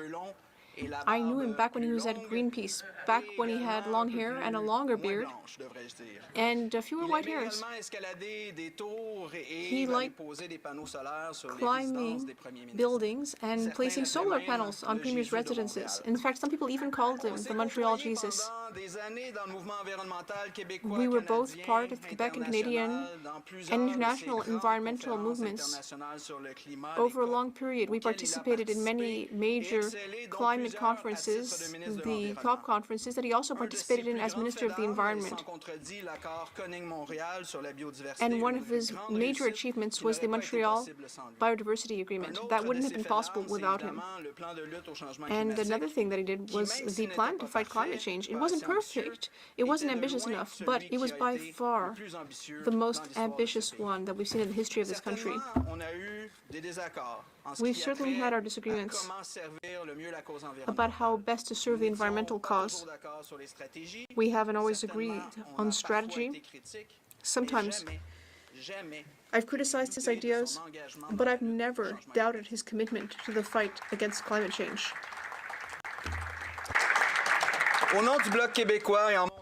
On behalf of myself and the Bloc Québécois, I'd like to wish him all the best. I know that he will continue to fight for the environment and climate in other contexts, in other positions, and I will be very pleased to work with him once more one day. It's unfortunate to see him leaving today, but it's the consequence of unfortunate differences of opinion in Canada. He was by far the most ambitious Minister of the Environment in the history of this country. He was by far the best Minister of the Environment that this country has ever known. Mais pour le Canada, c'était énorme, c'était beaucoup, beaucoup trop. Now, for Canada, that was just too much. And yet, despite all of the disagreements, he did everything that he could. Thank you from the bottom of my heart, Steven. Now, I think he'll have a little more free time this summer. And I've heard that if he wants to have a bit of fun, well, he can always climb the CN Tower. He can always visit it if he wants to send a clear message to the government about climate change. My question for him today, and we're all wondering this, is he going to take this opportunity to give us a scoop on what his next challenge will be? The honourable member for Laurier Sainte-Marie. Thank you. I'd like to sincerely thank my colleague and friend, the MP for Repentigny. I'd like to thank him for his kind words on his own behalf and on behalf of the Bloc Québécois. Politics can be difficult, but it's also a field where you can accomplish a great deal. In 2022, the UN approached us to organize the biodiversity conference in Montreal. And very often that takes 1 or 2 years to organize, but we only had 6 months. We had to work closely with China that was chairing that conference, even though the diplomatic relationship at that time was limited.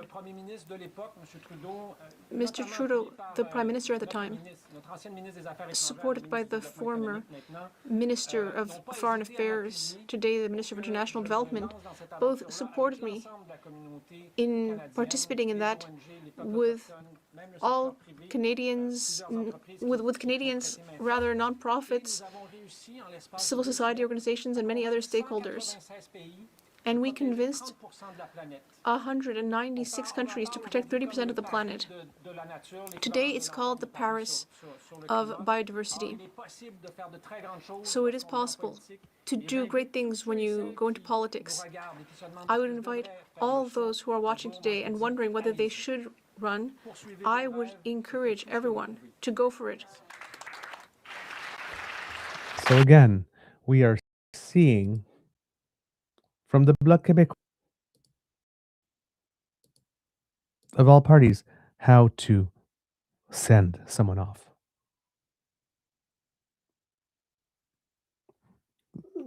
Mr. Bonnet outright said that Steven Guilbeault, as far as he's concerned, was the best Minister of the Environment we have ever had. Of course, Mark Gerritsen, the chief government whip, spoke about Guilbeault. No point in having to show it, not because Mr. Gerritsen is not worthy of being shown, but I mean, a liberal commenting about a fellow liberal who they obviously respect and have lots of affection for is clearly not the most salient of news. The NDP MP who also spoke, was able, Gordon Johns from Courtney Alberni, also understood the assignment, did make one or two comments that were critical overall of the government in terms of abandoning climate stuff. Or backsliding a little bit. Of course, the NDP would make an attempt to do that. This is politics overall. But the overwhelming majority of the statement was positive. But of course, if I'm going to present another view specifically on this topic today, it would be that of Green Party leader Elizabeth May, who is extremely sad to see Steven Guilbeault go, would have loved for him to cross the floor and join the Greens. Where he certainly would have had a good home. In fact, Steven Guilbeault, if he wanted to, probably could have given that Miss May would like to retire at some point. She's already tried once. Probably would have been even a good candidate to become the leader of the Green Party of Canada. Fortunately, we still have Mike Morris, who had unfortunately lost his re-election bid by a very few seats. Not a few seats, what I'm talking about, a few votes in the last election. It was not it was a very close enough race. What was it?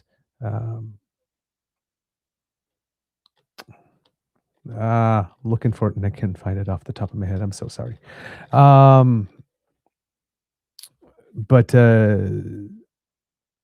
he has is on the record as staying involved and intending to run again. Polling is indicating that were he to run again, that he would win. In the 2025 Canadian federal election, Kelly DeRitter won the seat. 34.2% of the vote to 33.6% of the vote. So Morris just barely lost that seat, but he would win it today. He's probably a good candidate to become the next leader of the Green Party of Canada as well. Mike Morris, extremely charming, well-spoken, not the type of person or personality that turns people off. Very respected, would definitely would be able to fill the very big shoes that Elizabeth May is leaving. And of course, Elizabeth May, of course, having a reputation for respecting Parliament specifically and the rules of the legislature. So you know that we do not need to worry one bit about how it is that she is going to show up for this occasion. Questions and comments, questions et commentaires. The Honourable Member for Sandwich, Gulf Islands. Merci, Monsieur le Président, et merci Thank you, Mr. Speaker. I'd like to thank my colleague and dear friend, the member for Laurier-Sainte-Marie. It has been an honor to work with him for a long time. In fact, we've been friends for a long time. It's been an honor to both be MPs in this House. It's been a huge honor for me. I will miss him here in Parliament. But I know that we will continue to work together. Mr. Speaker, but I do know that courage should be respected regardless of views. What we are dealing with is a crisis, but it's heartbreaking in this moment. Et je veux dire seulement que je veux dire remercie.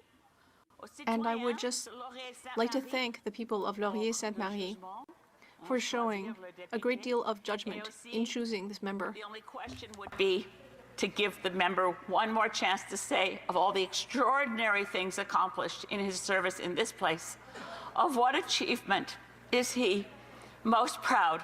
What would he most want us to remember in the extraordinary list of achievements here?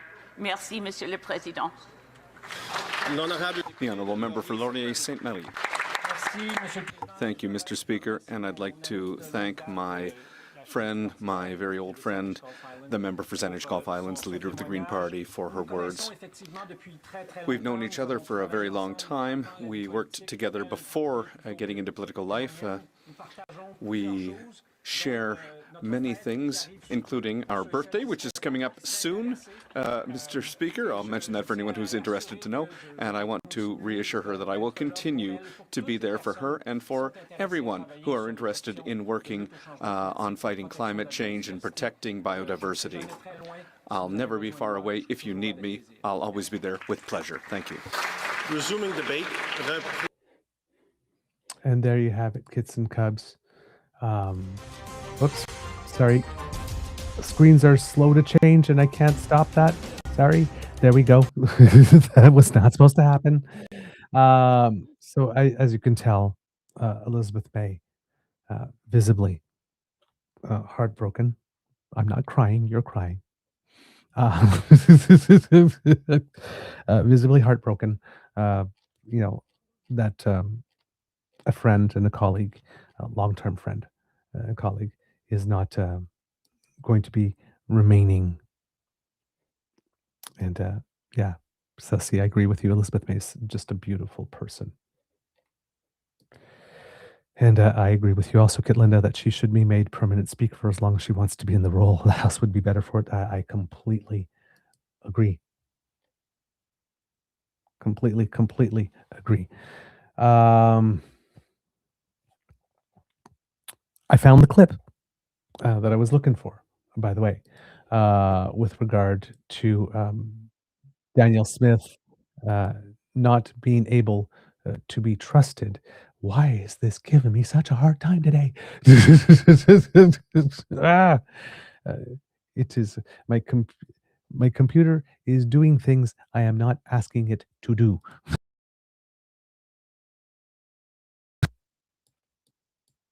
Here it is, again, Markham Hislop. This one is in a post of his that's called 13 Days Ago, Danielle Smith is not fit to hold political office, is the title of it. And he pretty much opens with the reasons for which she should not be trusted, particularly on the deal here, the pathways, her engagements there. Titled, Danielle Smith is a bad faith actor, can no longer be trusted. A lot of people thought I was overstating the case. Some thought the language was too harsh. Others argued that Smith was simply being strategic, or standing up for Alberta, or negotiating hard with Ottawa. But the events of the past few weeks matter because they clarify something important. This was never about ordinary political disagreement. It was about trust. And I had already concluded back in March that Danielle Smith was governing in bad faith. What we're seeing now the flirtation with Alberta separatism, the normalization of anti-democratic rhetoric, the degradation of public institutions, the constant pressure campaigns against the legitimacy of federal authority is not a sudden turn. It's the continuation of a pattern, and that pattern was already visible. The essay I wrote in March was not really about methane regulations or carbon pricing. Those were examples, evidence, symptoms of something larger. The core argument was simple. Smith was entering agreements she never intended to fully honor. That is a profound accusation in a federation like Canada. Federalism only works if governments negotiate in good faith. Provinces in Ottawa fight all the time. That's normal. That friction is built into the system. But underneath all of it is an assumption. When a government signs an agreement, it intends to uphold the substance of the deal. My argument in March was that this assumption was beginning to collapse in Alberta. And what happened? Almost immediately after signing the Canada-Alberta Energy Memorandum of Understanding with Ottawa, the Smith government began undermining the very commitments it had just made.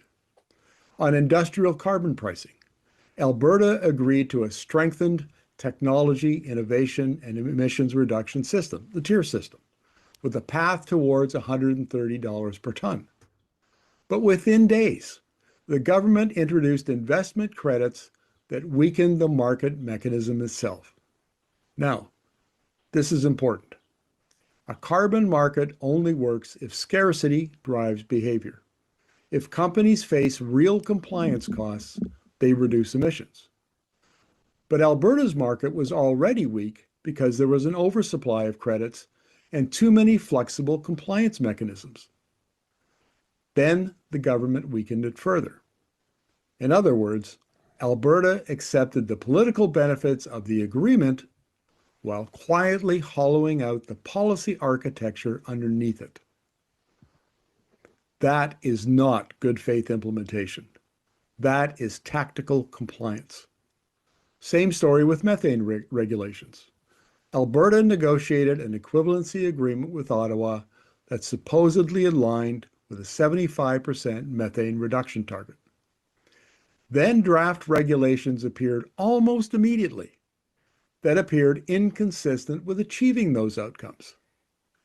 Again, the timing mattered. This was not a government trying and failing months later. This divergence happened almost instantly. The ink was barely dry.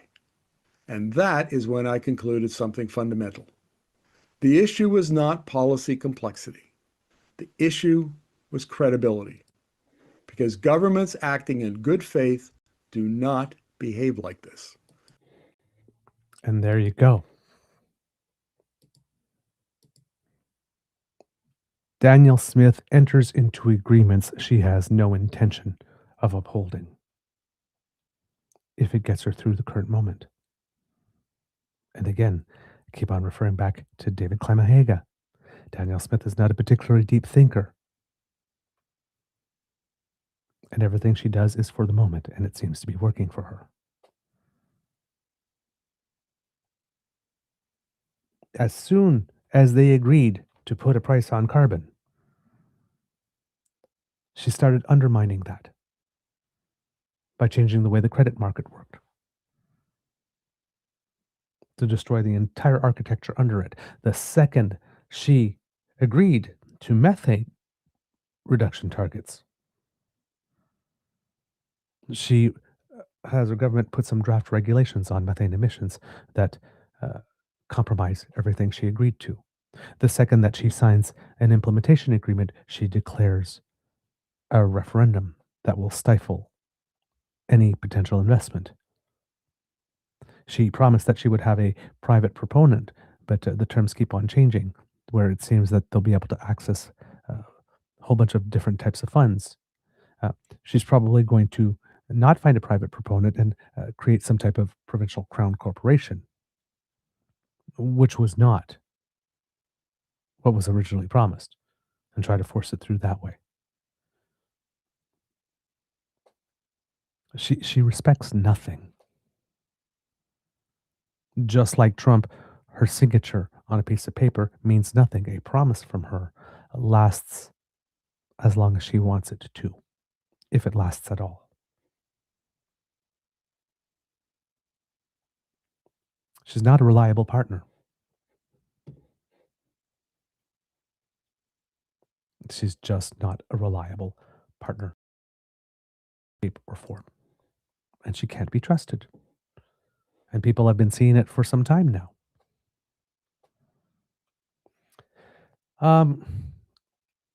In other things that we wanted to touch on today, because we're talking about, acting with class or being an ass.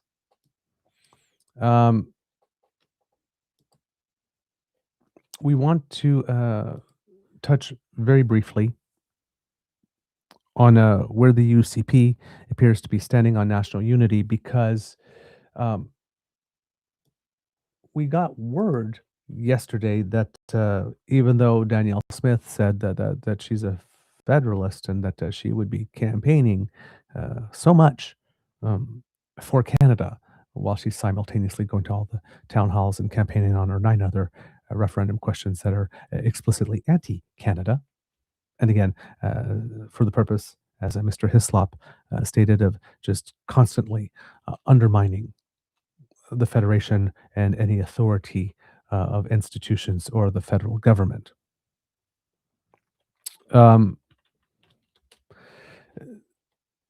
The party president didn't seem to be on the same page when it comes to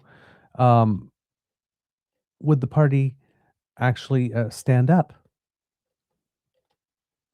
for Canada, as Miss Smith claimed that it would. President of the party, Rob Smith, no relation, I believe, I think, put out some type of statement indicating that as a party, the UCP would, I believe is the word, remain neutral when it comes to this, which is not what was promised. Sean Amato from Global News. Despite what UCP President Rob Smith told news outlets earlier this week, the party now says it's aligned with the Premier's stance on the referendum. So that switched somewhere along the way. But yesterday, that's not what they were saying at all. Yesterday, they were saying essentially, for all intents and purposes, that the fact that so many people of the party, well, I guess they weren't saying the fact that so many people in the party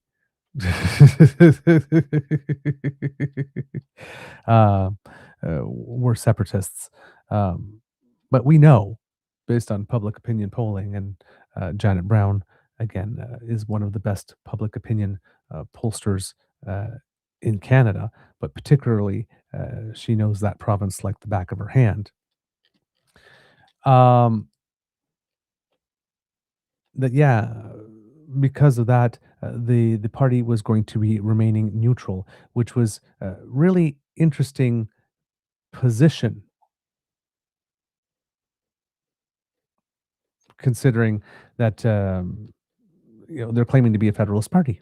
So how do you, as a Federalist party, start a pro-separation referendum and then claim to be agnostic somehow about it?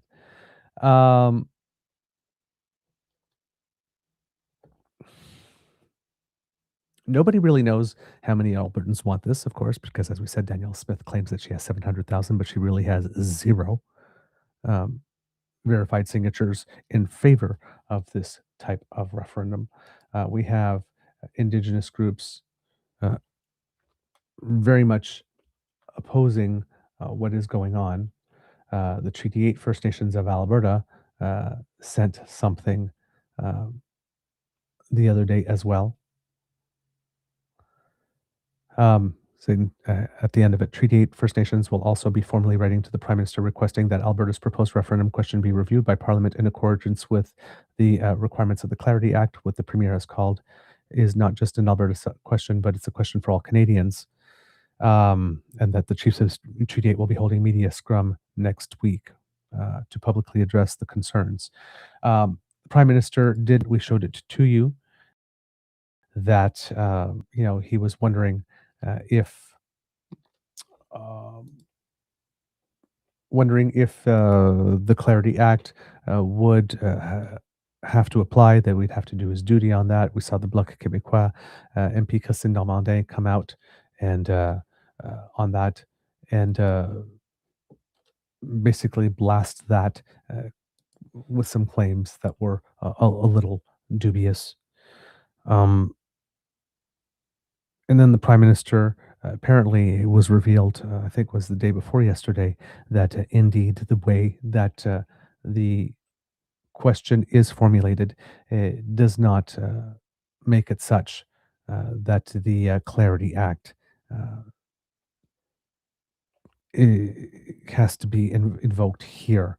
Now, whether one agrees with that or not, I would say that it should, given that this question, if it goes one way, does lead to a process that the Premier has claimed that she would be bound by, even though referendums are not binding in Canada. But that she would be bound by it, and given that she declared that she would be bound by it, one of those options wouldn't necessarily lead to an option that would require the Clarity Act. So the question was whether or not we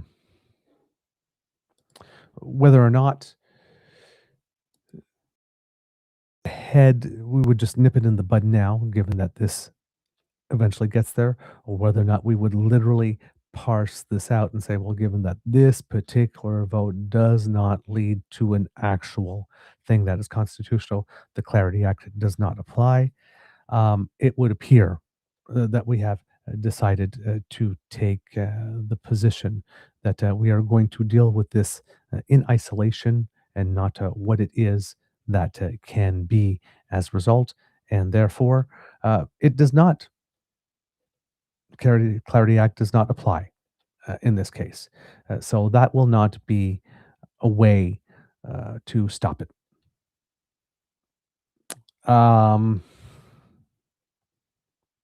Which is a shame. But on the other hand, as I was mentioning, maybe not the best time to bring that up right now as well, because there is a portion of this that it's not about not provoking the separatists, right? We don't have to worry about the separatists. We know where we stand. It's the group of soft federalists, soft conservative voting federalists who may be a little bit anti-Ottawa, a little bit anti-liberal, and saying, hey, yes, there is no cost to this. Let's send a message. Those are the ones that we have to try to engage in this without commenting on people claiming like they're stupid or, being insulting or having a tone that's aggressive. Because that's not going to be helpful. And it's, again, not the separatists. I'm all for pissing off separatists and putting it in their face that they're lying. But they're not the ones whose votes we are concerned about at the moment. So yeah, it's really interesting to be watching the president of the UCP not first trying to back out of the commitment to be fighting for Canada on this. It seems that, according to the Canadian press, Alberta Premier Danielle Smith is at odds with the president of her own party on the issue of the province quitting Canada. Rob Smith, the president of the United Conservative Party, has said the UCP will not take a position on the upcoming referendum regarding whether Alberta should stay in Canada. Premier Smith, however, begs to differ. Speaking in a radio interview on Wednesday with host Shay Ganam on QR Calgary and 880 CHD, Smith said she is the one who speaks for the party, and the party's position is Alberta stays in Canada. Given what she's done, people are wondering if she really does speak for the party. It doesn't seem that she is the one who speaks for the party anymore. Our party had as its founding principles that we support autonomy for Alberta within the United Canada. It's right in our founding principles. Every one of my MLAs got elected on that, said Smith. That's why I say that our party, our caucus, and our government are on board with working on what we need to do to remain in Canada to address the legitimate concerns that Albertans have. Well, if you want us to believe that, Miss Smith, maybe the first thing you need to do is fire Mr. Smith. The president of the UCP, who is not related to Danielle Smith, could not be immediately reached for reaction to the Premier's comments. Gee, I wonder why. During the interview, Smith was also asked about some of the challenges that Alberta would face if the province eventually decided to separate from Canada. Quote, there's massive startup costs. I mean, remember, we have never had national defense. We don't have independent courts. Those would have to be set up. We don't have border control. I don't know how many folks who go and regularly visit his family in Saskatchewan and British Columbia would want to show passports and have to stop at the border, said Smith. These are the very practical things that they've discovered in the United Kingdom, that none of the promises of windfalls panned out, but a whole bunch of irritations ended up coming up that prevented them from being able to expand trade, travel freely, work freely, own houses in Spain. Those are the things I want people to understand. Again, Danielle Smith confuses me because now she actually is sounding a bit like a federalist. I can't tell with her. But yes, she probably should get rid of Rob Smith, because he clearly is not in lockstep with the leader of the party. But yeah, it appears that the UCP doesn't actually know where it stands anymore, and that there's clearly lots of infighting going on inside. This is not no longer a stable organization or a stable party by any stretch of the imagination. And that also is not good for the investment climate. Kit to Jillian here. Danny has pissed off everyone in her party with her federalist protestations. Yes. Kit says, ooh, there's some trouble in paradise for Danielle. Yeah, there is, actually. And that's not only the bit of trouble in paradise for Danielle, but it appears that there is some public opinion polling that comes out. From Rukshar Ali of CBC News. As an October referendum on the future of Alberta separation looms, new polling finds 3 in 5 Albertans say that they would vote to stay in Canada, while more than half of Albertans feel Premier Danielle Smith has handled the issue poorly. On Thursday, Smith announced she's planning to put a question on the fall referendum ballot that will ask Albertans if they want the province to remain in Canada or if they want a future binding referendum on separation. According to a poll from the Angus Reid Institute released Monday, 60% of respondents would vote no to the official referendum question, compared to 35% who would vote yes. Now, if you're wondering, 35%, wait a minute, I thought it was like 21 to 27%, and that number is like a needle on the record. There's a reason for that. I was listening to an interview on a podcast called The Decibel, which is from the Globe and Mail, and they had somebody from the Globe and Mail who was speaking on behalf of the editorial board. And in that conversation, I learned that the question that Danielle Smith asked was not a question that she felt she needed to come up with at the last second, given that the court decision thwarted her ability to use the separatists, the Stay Free Alberta or Centurion Project, or whatever their question is, but that this was a question that she had actually been focus testing for months. And the reason this particular question with this particular wording was picked is because it was tricky and unclear and convoluted enough that it is the type of question that rather than getting the support of 21 to 25 to 27% of the people, depending on what you believe that number is, would get 36%. Because it is mushy enough. She literally focus tested various questions so that she could find the one that would confuse the people the most, so that she could start the campaign with the highest percentage possible and then hope to bump that up to more than 50 as it goes on.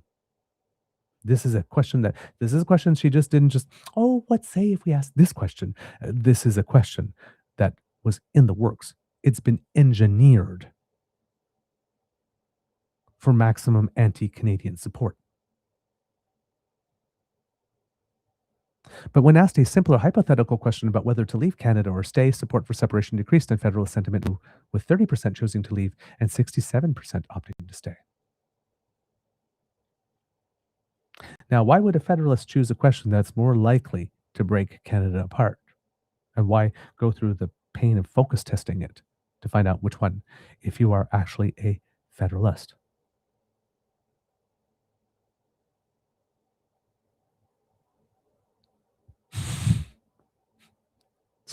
Unbelievable. Shatsy Kerr, president of Angus Reid Institute, told CBC's RT Pool that responses to both poll questions indicate overwhelming majorities don't want to leave Canada. Quote, one of the biggest takeaways here is when you ask a simpler question, and albeit hypothetical, you see the number of people who say they'd vote to stay shoot right up to 67%. The latest survey by Angus Reid was conducted online from May 22nd to 24. It polled a randomized sample of 800 Albertan adults and has a margin of error of plus or minus 3 percentage points 19 times out of 20. A little more than half of Albertans polled said they found the official question confusing. Quote, question wording matters, said Lisa Young, a professor of political science at the University of Calgary, in reference to the discrepancy between the response to the official question and Angus Reid's simplified one.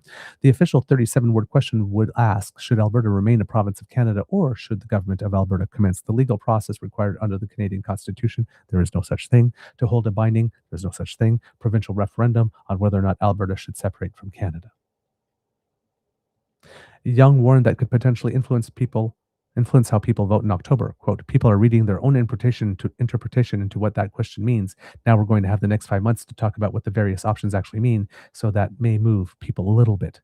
I wonder if some people who are just tuning into this conversation think, well, there's no harm in having another referendum and keeping the conversation going. 56% of poll respondents said that Smith has handled the issue poorly, including nearly a third of UCP voters. If you're someone who is already inclined to not want to vote for the UCP and Danielle Smith, you're going to say that she's done a bad job, and we see that, Curl said, with the poll showing most Albertan NDP voters responding very poorly to poorly. At the same time, she said there's a significant segment of UCP voters who feel that this has been mishandled, so Smith is being squeezed by criticism from both sides. Oh, what a shame. You have true hardcore separatists, people who really follow the Alberta Prosperity Project, saying, she's not calling a simple question, she's not calling a yes or no question, so there's that level of unhappiness. Young said, in some ways, the poll validates the analysis that we've seen that suggests that almost everyone is angry at Danielle Smith about this because she's trying to have it both ways so that she could remain blameless because, again, she put herself at the center of all of it. This is a question based on the desires of one person only. One signature only, her own. When we look at the numbers about anger at Smith, she has retained support among many Conservatives or UCP voters, but has perhaps engendered some anger from a smaller group of deeply committed separatists. The poll also suggested 33% of respondents who voted for the UCP in 2023 view the referendum as a move by Smith to appease the separatists in her party. And while Smith has previously stated she supports Alberta staying in Canada and will campaign for the Remain side, 40% of Albertans polled indicated the Premier's motivations are predicated on her keeping her job, the Institute's report said. And if a lot of these people truly believe that and don't want to reward her for that, unlike certain other provinces, well, that they have the new progressive Tory party under Pete Guthrie, who used to be a cabinet minister in her government, to vote for. Nearly half of those surveyed said Smith should resign. Ooh. Curl said that speaks to a broader challenge Smith will continue to have in trying to walk a line between keeping the separatist forces within her own party and her own segment base, the Federalists, on side. The poll also found that decided voters were nearly split on the party they'd vote for in event that an election were called today. And this is the good news, most good news I have for you, kids and cubs, on the subject, because Again, as we know, Angus Reid is opinion polling that tends to lean conservative. So when Angus Reid shows numbers that may be concerning for conservatives, we pay a little more attention to them because we're not expected to see that. These days, it seems to be Angus Reid and Abacus polling in particular that tend to be outliers. Traditionally, Angus Reid, now a little more Abacus, that tend to be outliers, showing more support or more persistent support for conservatives than other ones are showing. But this one is stating that if an election were held today, Kits and Cubs, and this is in the context of a lot of people saying that the Danielle Smith's best asset for remaining premier happens to be Naheed Nenshi. Oh, well, look at what's this? What's Angus Reid saying? That if an election were held today, the UCP would get 46% of the vote, the NDP would get 45. What? The ABP, which I'm going to guess is the Alberta Party, would get 4%. WLC, I have no idea what that is. Is that the Wild Rose Party?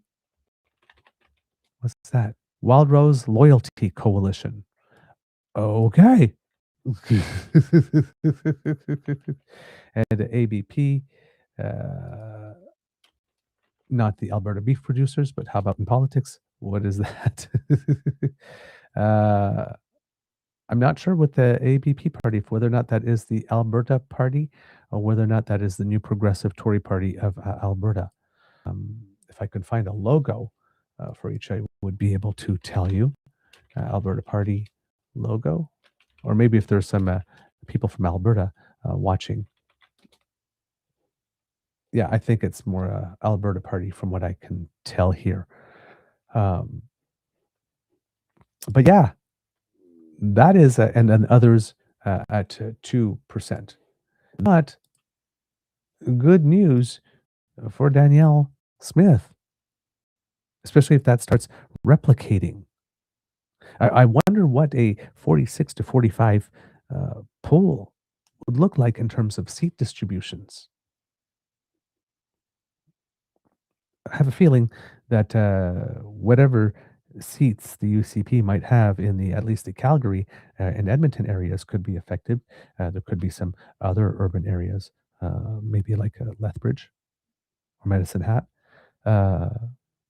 Not big burgeoning metropolises, but still, with a good, decent size urban population that could be some swing seats there. But that is definitely not great news for Danielle Smith. That there could be the type for her. On Monday, Prime Minister Mark Carney said Smith's referendum question is, quote, not helpful, and that votes like this are a dangerous bluff, citing the Brexit referendum in 2016 as an example. Looking at how different age demographics responded to the poll, Young said she sees an interesting parallel to the vote patterns in Brexit, as older Albertans were more likely to vote for separation than younger ones. In response to the simplified question of separation, 20% of Albertans between 18 to 34 said they would vote to leave Canada, while 38% over 55 responded the same way. Of course, the 38% over 55 have had nearly 50 years of them being told every day that the federal government is their enemy. So, yeah. It's this question where, older people are favoring the more radical outcome, which young people have to live with the consequences, said Young. The poll also found out that 7 out of 10 respondents believe separatists will never accept the outcome if Albertans vote against advancing the separation process. Of those who would vote to separate in a hypothetical future referendum, 41% of people said they would not accept the outcome. There we go. Of those who would vote to separate, 41% of people say they would not accept the outcome. Wow. If Albertans vote against starting the separation process, while 45% would, Albertans will be able to vote on whether or not they want the province to hold a binding referendum on separating from Canada on October 19th. So, yeah, not a great news for Danielle Smith and the UCP at all in any way, shape, or form on this issue. Let's see. What if for you today? I got already at 2 hours and a half. That went really fast today. Let's see. What else do I have for you? Because I think there was one more topic I wanted to touch upon today, if I am not mistaken. And just trying to see if I can find my episode description to help with that. And apparently not. It's a very strange day here, kids and cubs. I'm sorry. Hold on. Let me go take a check at my episode description. Oh, yes, was the lawful access thing that I wanted to mention. It seems that, again, that bill on lawful access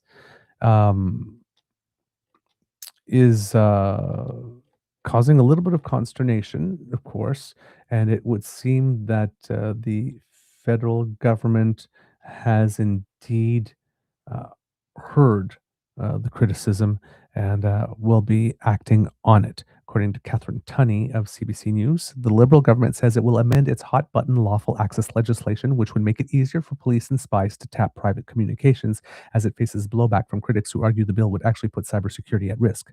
Public Safety Minister Gary Anand-Ansangri, Bill C-22's sponsor, told reporters on Wednesday he'll propose amendments to better safeguard encryption and clarify what metadata has to be stored by tech and telecommunication companies, but remained firm that the bill would become law. This is something that needs to happen, he said.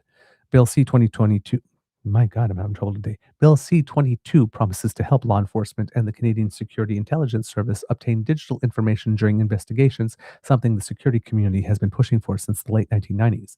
The second half of the bill has attracted the most scathing commentary. It would force yet to be defined electronic service providers to adapt their systems so they all have the ability to hand over information to investigators with a warrant. The bill would also require core providers to retain metadata, which can include information such as who is sending and receiving data for up to 1 year. Bill C-22 gives the Minister of Public Safety the power to issue ministerial orders on providers to, for example, retrieve data or trace a device. The Intelligence Commissioner, a quasi-judicial body, would have to approve the action. While the bill does allow providers to make their case if they don't agree with the government's direction, they are prohibited from disclosing information about the order. Those elements have attracted attention from some of the largest tech companies in the world, the Federal Privacy Commissioner, and lawmakers south of the border. They all share concerns that the bill's technological demands would weaken or break encryption, a key safety measure used by activists, lawmakers, journalists, and everyday Canadians to safeguard communications and other important information. Quote, when you build a backdoor into an encrypted device, anyone can walk through, and because so much depends on encryption, we can't take that risk.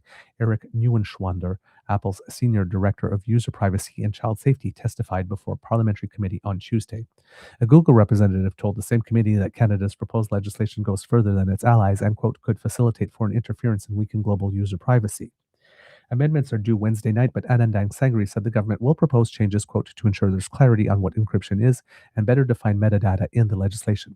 Quote, we would ensure that that metadata piece is in line with our U.S. counterparts' language in their bill, he said. Anand-Ansangri's office later clarified to CBC News that he was referring to the U.S. law's encryption provisions, not metadata. Conservative leader Pierre Poilievre said his party will have to see if the amendments are enough for his MPs to support the bill. Quote, so far, we're extremely suspicious, he said, suggesting the Liberal government is creating, quote, a surveillance state. God, instead of protecting Canadians from criminals. Both the NDP and Green Party leaders also came out against the bill, but with a majority, the Liberals can pass the bill through the House with the only support of their own party. The minister stopped short of calling the multi-billion-dollar companies that have lined up against the bill hypocritical, but questioned their commitment to privacy. Quote, I think there's a number of areas of misinformation, he said. We're living in a world where big techs, whether it is Apple, Google, or the range of other big tech companies, are operating without any type of accountability. Police and CSIS have gone on the record saying they are outpaced by evolving technology, which they argue is putting public safety at risk. Last year, one of the country's intelligence watchdogs put out flare warnings in the public. Canada's security organizations face significant challenges detecting and responding to security threats because of legislative gaps and outdated resources limiting when and how they can access private messages. Quote, the committee is concerned by the lawful access challenges described by the security and intelligence community and the longstanding inability of successive governments to address them, the National Security and Intelligence Committee of Parliamentarians said. That's NSICOP. They state that encryption and the increasing volume, variety, and velocity of digitally generated data make it difficult and sometimes impossible to gather the information needed to carry out effective investigations. Successive governments have tried and failed to update Canada's lawful access regime. Bill C-22 is the Carney government's second attempt after an earlier bill folded under pressure to retract what was widely considered to be overly intrusive search powers. The Conservatives under Stephen Harper also tried to reform access to digital evidence in 2012, which notoriously tanked after Minister Victez accused privacy critics of standing, quote, with the child pornographers. Because, yes, back in the 2010s, that was the Conservative play. If you disagreed with them, you were a child pornographer supporter or somebody who supported child pornographers. And then in the 2020s, they just straight out moved out to referring to people as pedos and groomers rather than supporters. But yes, that was a go-to play for them, particularly for anything online. So yeah, and it's amazing how when the Conservatives want to change lawful access regulations and people disagree with them, they support child pornographers. And then when the Liberals do it, the Liberals want to create a surveillance state. Because today's Conservatives, like Danielle Smith, have completely no values, no morals, no moral compass, no principles. It is merely whatever allows us to take a swipe at somebody today. And if that is diametrically opposed to what we said yesterday when we were taking a swipe at the same people, we pretend that we don't notice it, because zero lack of self-awareness and zero shame are the basic prices of entry now to be a politician in Canadian Conservative movement. And a lot of performative stuff. Motions and demanding apologies and holding letters up while scowling at the camera. Yes, I'm looking at you, Aaron Gunn. Is it okay if I said to Aaron Gunn you would be much prettier if you smiled?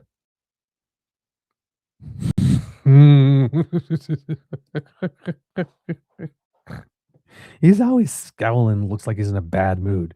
Just every time I see a picture of him, unless he's sticking it to someone, then he's happy. He looks like somebody just pooped in his cornflakes. Every single time. It's literally impossible to be that enraged and stern all the time. Come on, Aaron, lighten up. Lay off hating Indigenous people for a few hours. Maybe it might change your mood. Just saying. Oh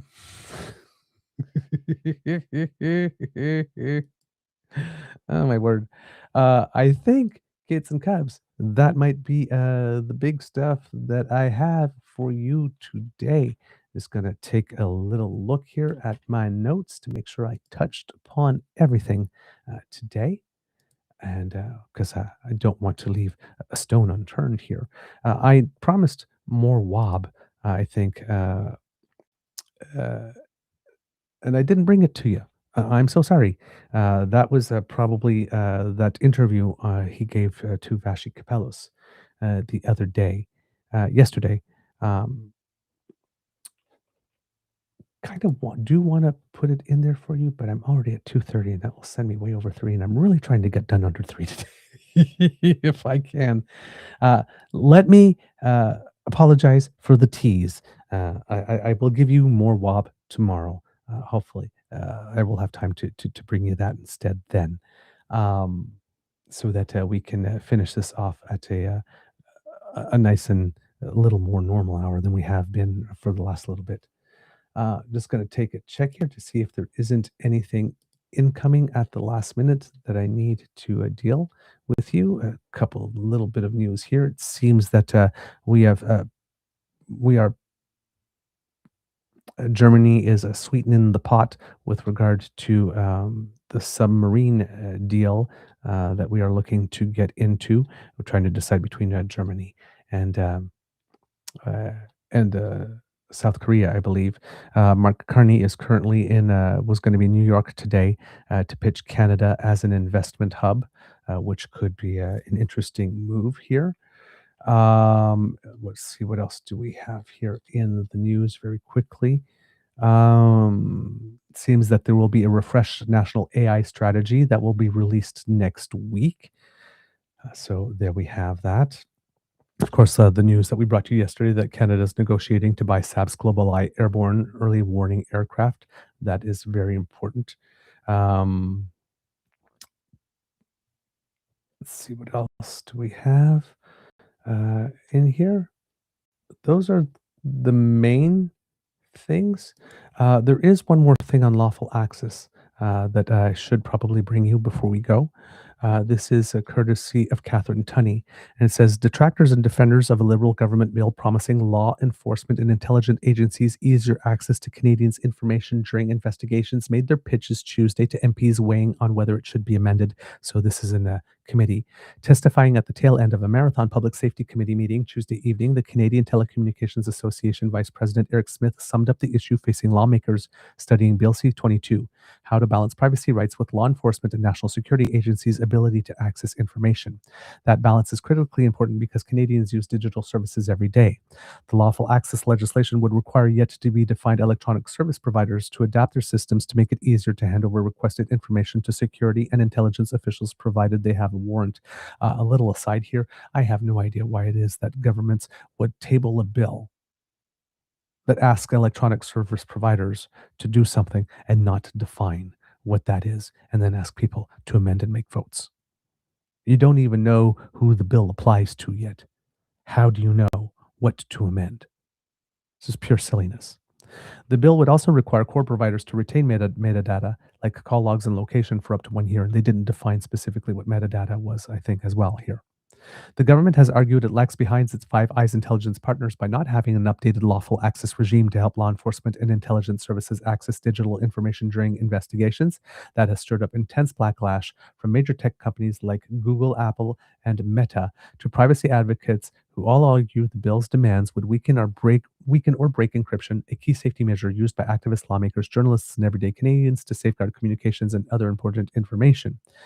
Apple depends on its security technology, quote, to store and process highly sensitive data like health metrics, photos, and the locations of our loved ones, Eric Neuenschwander, the company's senior director of user privacy and child safety, told the committee.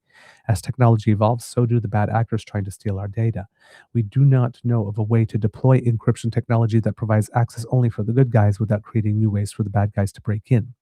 Google said Canada's proposed legislation goes further than its allies. Quote, without stronger definitions, the law could be used to force the dismantling of critical privacy architecture, such as breaking encryption, overriding users' data deletion controls, or building remote access capability, all of which could facilitate foreign interference and weaken global user privacy, Jeanette Patel, Director of Government Affairs and Public Policy for Google in Canada, argued. Public Safety Minister Gary Anandan-Sangri has repeated that it's not the government's intention to weaken privacy protections like encryption.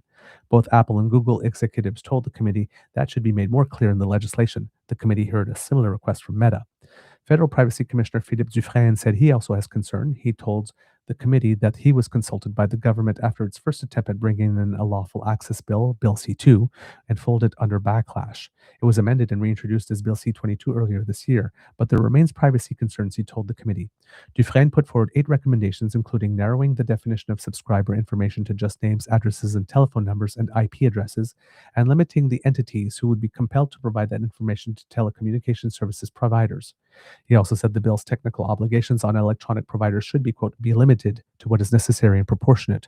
The longer you keep information, the more there's a risk in terms of privacy breach, the more there's an impact if there is a privacy breach, Dufresne told the committee. Law enforcement agencies and the Canadian Security Intelligence Service have argued that public safety is at risk if Canada doesn't pass a lawful access regime, arguing they are outpaced by evolving technology, hampering their ability to investigate criminal and national security cases. During a separate round of testimony, Canadian Association of Chiefs of Police President and Ontario Provincial Police Commissioner Thomas Carrique told the committee that concerns by some major telecommunications companies and special interest privacy advocates are overstated. Quote, too often lawful access debates focus exclusively on privacy interests of suspects and the financial interests of big tech while overlooking the rights of victims to safety, justice, and timely intervention. Bill C-22 ensures electronic service providers are not serving as a safe haven for criminal and terrorist-related activity, compromising public safety locally, nationally, and internationally. During an exchange with Neuenschwander, Liberal MP Anthony Housefather suggested some of the tech giants' concerns are what's best for their company's interests and not necessarily in the national interest. Quote, I don't disagree with some of the objections you raised, but there are claims that are being made, for example, surveillance equipment being installed in devices that I don't think are reasonable or logical, he said. Brampton Mayor Patrick Brown, who has seen a spate of violent extortion attempts in his city, also testified in favor of the bill and urged the committee to not dither or delay. Quote, this could be the most significant investigative tool for police since DNA evidence changed the game, he said. Organized crime does not want Canada to update our lawful access legislation. They've been able to frankly conduct criminal activity with impunity in our country. Police have their hands tied. The Communications Security Establishment, or the CSE, the country's foreign signals intelligence agency, and the government's cybersecurity authority said the bill doesn't create, quote, backdoors, as some have argued. A backdoor creates a lasting generalized vulnerability that can be exploited by malicious actors. Lawful access under C-22, by contrast, is intended to obtain limited and specific information held by an electronic service provider via controlled, authorized requests without undermining cybersecurity, the agency said in a written submission to the committee. Strong encryption is fundamental to Canada's cybersecurity, economic stability, and national security. Conservative MP Frank Caputo, the party's public safety critic, suggested Monday the opposition will be floating amendments to codify encryption protections. If you happen to be in a riding represented by Mr. Caputo, you have my sympathies. Not a particularly good MP. Quote, Canadians want to know that their end-to-end encryption won't be targeted, he said. The British Columbia MP said Conservatives on committee are looking to, quote, get the best bill possible, adding the Liberals, quote, have really dropped the ball in both drafting and explaining C-22. The committee heard from dozens of witnesses over the span of 3 meetings. Tuesday's hearing was the last scheduled before MPs consider whether changes should be made to the controversial bill. Conservatives are pushing to extend the debate, arguing the controversial bill is being rammed through Parliament. The meeting was adjourned before the issue was sorted. Anandan Sangri has suggested publicly that he's open to amendments. His office has also said he hopes to pass the bill before the Parliament's summer break, which would be in the next few weeks. So they better get cracking if they're going to resolve these pretty significant differences and actually address these, again, pretty important concerns. All right. So I believe that is all that I had for you kids and cubs. We hope that you enjoyed this show because we enjoyed making this for you. Remember, sharing is caring and word of mouth is priceless. So please tell your peeps and poops all about us. We really appreciate it when you do. Kids and cubs, if you would like to help us, there's a few ways you can do that. One of the ways is by scanning this QR code, which will bring you to our YouTube page. Like, share, and subscribe. Please click the buttons. Also, please click on the alarm and select all from the drop-down menu so that you receive notices when we put new stuff up so that you can find us, given that finding us has been much more difficult since April 15th. And so we're trying to find ways that we can encourage you, make it such that you do not miss us, regardless of what happens. So that might be a way to do that. If you are watching on your phone and you're not watching live, and you're watching within 7 days of the broadcast, if you swipe the comments section left, you will see the opportunity to grant us some hype points. That helps smaller channels like us become more noticed. If you can give us some hype points, that would be great. You can only do that 3 times per week, however. So just wanted you to know that. But please share the content all you can, and if you include a little bit, a little word saying what it is that you like the content, that is more likely to get a flow through click than just an impression on the screen. So please, thank you for all you're doing to share the content. If you would like to support us in other ways, financially, for example, if you scan this QR code, that will bring you to our coffee page or the Emergency Hydration Fund here at the Beaver Lodge, where you can offer us a toonie or loonie, a few more if you would like, in exchange for that we would exchange for a cup of coffee, a cup of hot chocolate, which helps us, write, edit, produce, promote everything that we do with the show.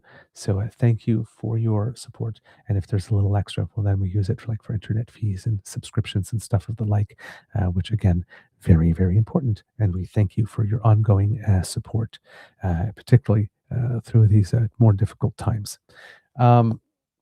If you donate through our coffee page, we get about 95 to 97% of your donation. Through our YouTube page, we have stickers, super chats, and memberships. We get about 70% of your donation. But if you're buying Canadian, then a direct bank transfer from yours to ours using the address truenortheagerbeaver@gmail.com is the best way to get something to us. And we get 100% of your donation in those instances. So that's a very good deal indeed.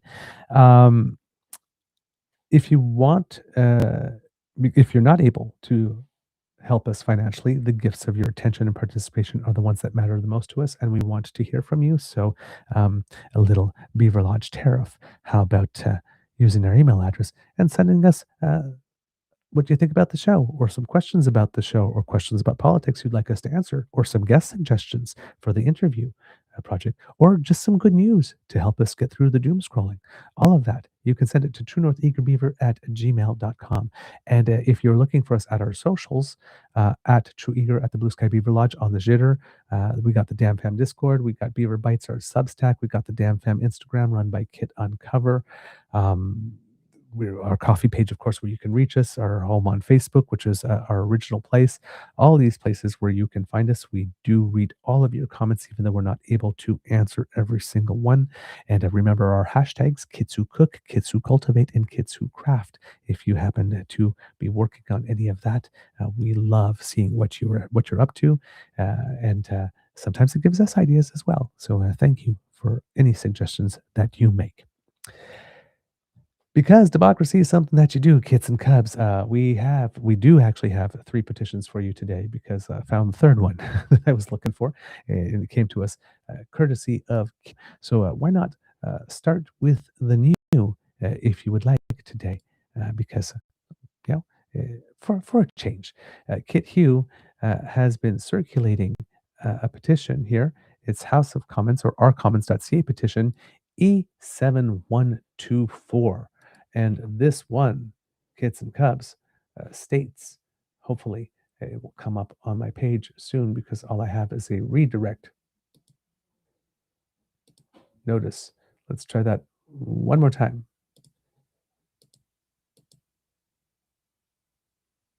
Nope. Okay. It does not want to link. So let's try this. Our Commons 7124. And bring that up. There we go. There's always a way. There's always a way. If you have a little patience. And it seems that the internet search function might be down, because nothing is happening, or at least their site might be down. Our comment might be down. Oh my God. Yeah. Okay. Not sure how I'm going to present these petitions to you. So our comments, the whole our comments site is down. So I'm going to have to skip that for you today, kids and cubs. So sorry. If you are in British Columbia, we are the 28th today, 2 more days to get your vote in if you're voting for the BC Conservative Party leadership race. And of course, on the 29th, that would be tomorrow, throughout the province of Alberta, there is a massive strike against Danielle Smith, protest against Danielle Smith that is being called. So hopefully a lot of people will come out for that. On the 30th, one in Ontario against Doug Ford. And it would appear, if I'm not mistaken here, that the petitions have come back up. The site is back up again. Let's try that one more time and see if I can bring that for you.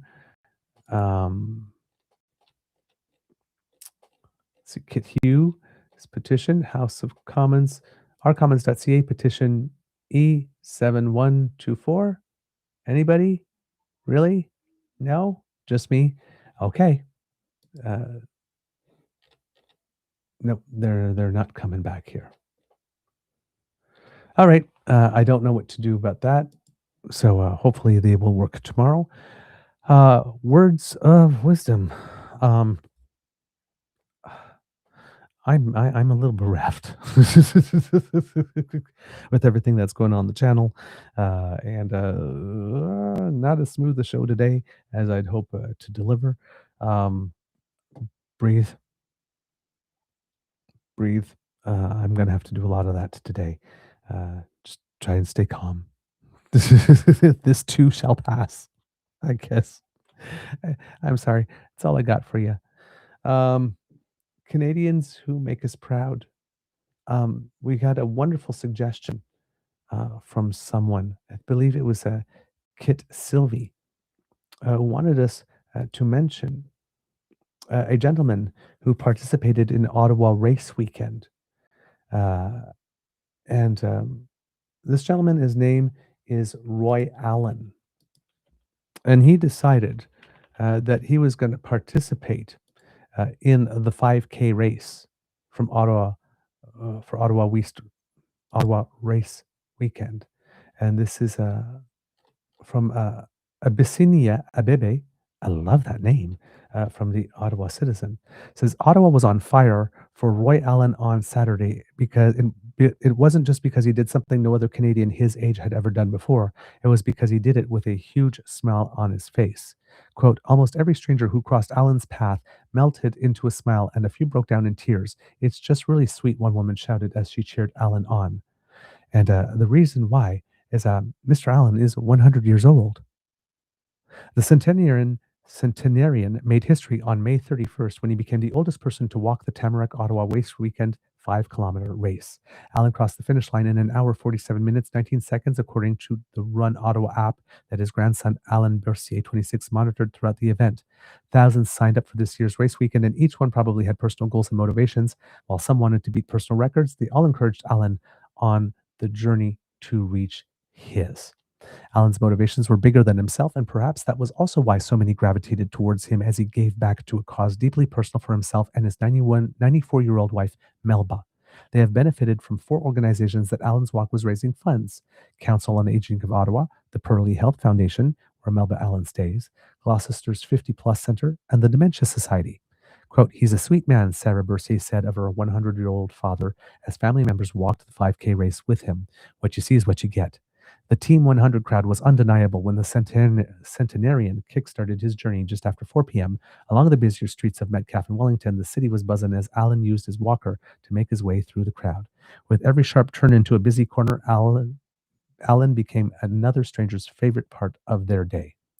The crowd would eventually fall quiet, yet Allen was never alone. Walking side by side with him were 8 members of his family: granddaughter Elizabeth, 17, grandsons Alain, Justin, and Mathieu, and Kevin Dutreville, Kevin's wife, Tanisha Dutreville, and daughter Sarah Bercier and her husband, Marc.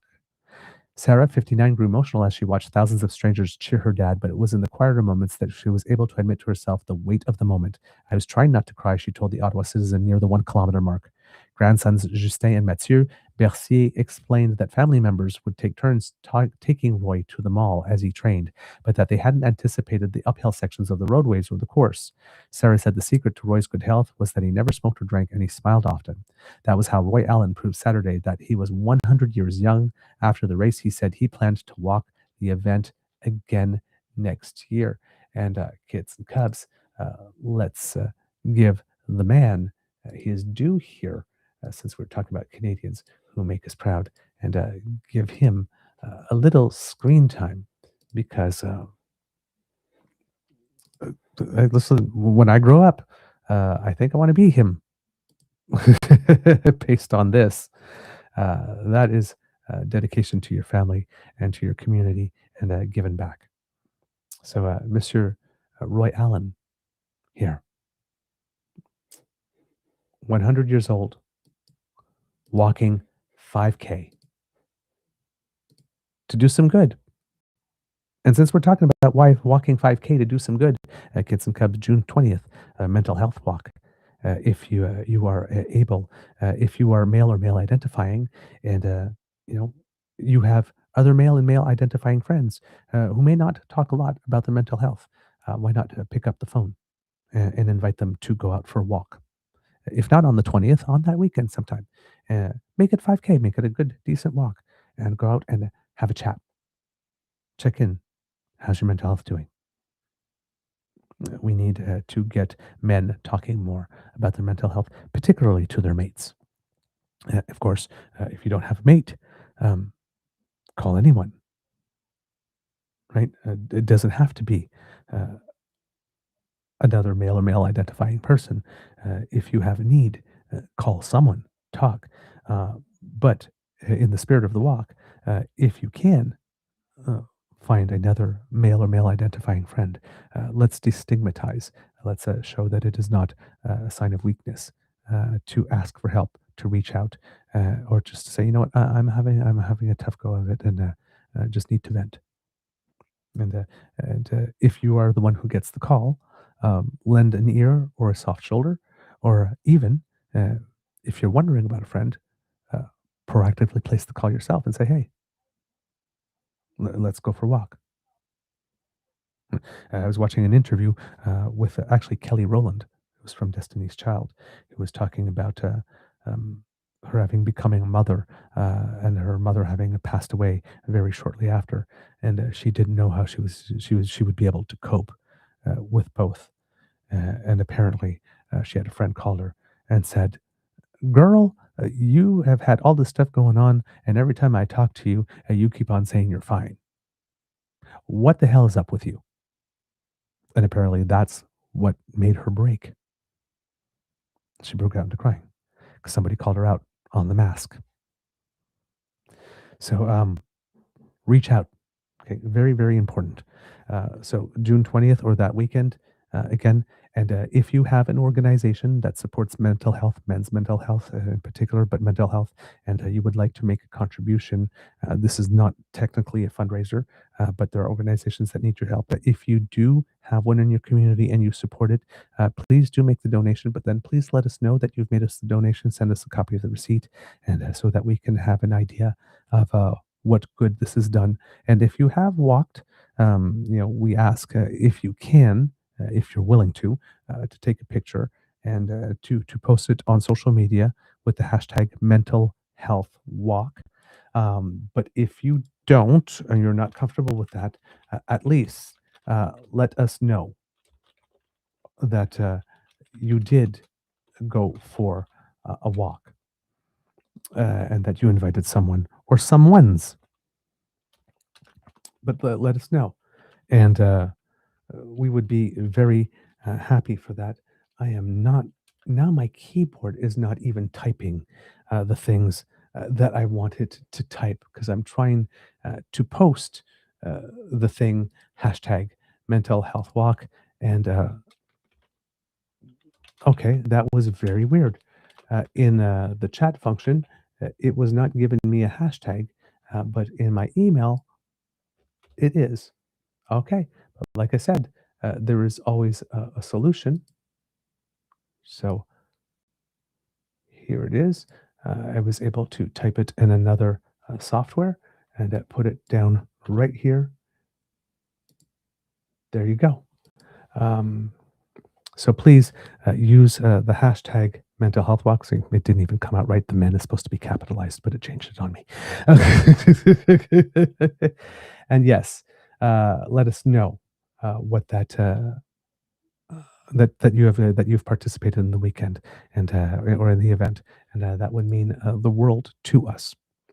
All right, that's all I got for you right now, kids and cuts. It could be a tough world out there, so please, please be kind to and gentle with yourself. And at the count of 3, can I please get a Mr. Beaver? Please cue the cock on 1, 2, and 3. Ah, there we go. Thank you so very much, kids and cubs. And since you asked so kindly, here's a little cock-a-doodle-doo for you. We'll come back with a little bit of Canadians who make us proud.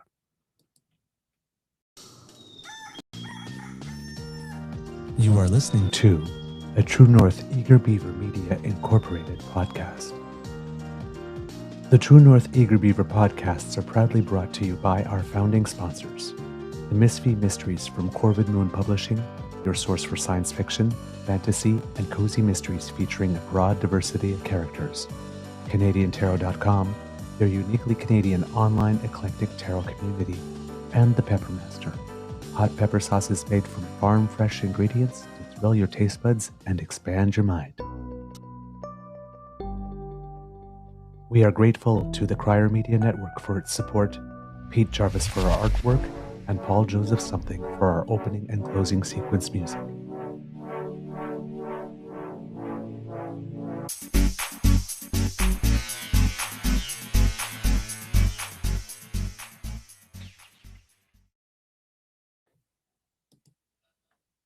Okay, again, very weird. I don't know if the credits skipped for you, but they did for me. That's why I'm very surprised, actually, being up on the screen again. A little bit of Canadians who make us proud. If you are following, as I am, the French Open, there was, well, not too much yesterday involving Canadians that I hadn't already mentioned because most of the matches had taken place by the time the show was over. Today, there's a couple of things on the block. Felix Auger-Aliassime is currently on the court, lost his first set, so already one set down. Canadians are having a really tough time at the tournament this year.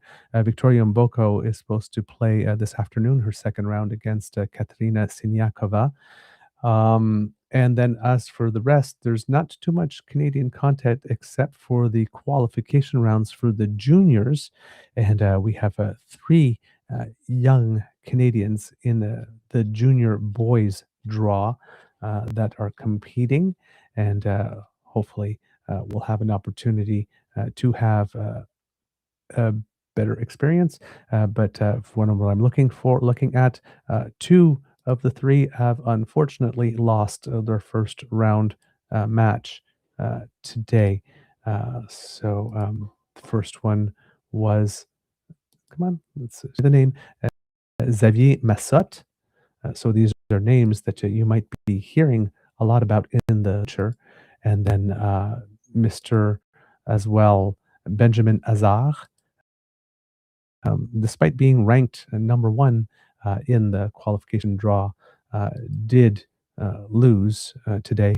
And another young man who goes by the name of, his last name Roussel, first name Felix, so another Felix, who, well, he's having a better day of it. He just served match point right now. And he'll be going on to the second round of qualifications. If he wins that, we'll enter the main draw. So that's what's going on at the French Open. Of course, if you are a fan of the Montréal Canadien, you are really worried today because once again, the Canadiens lost third match in a row.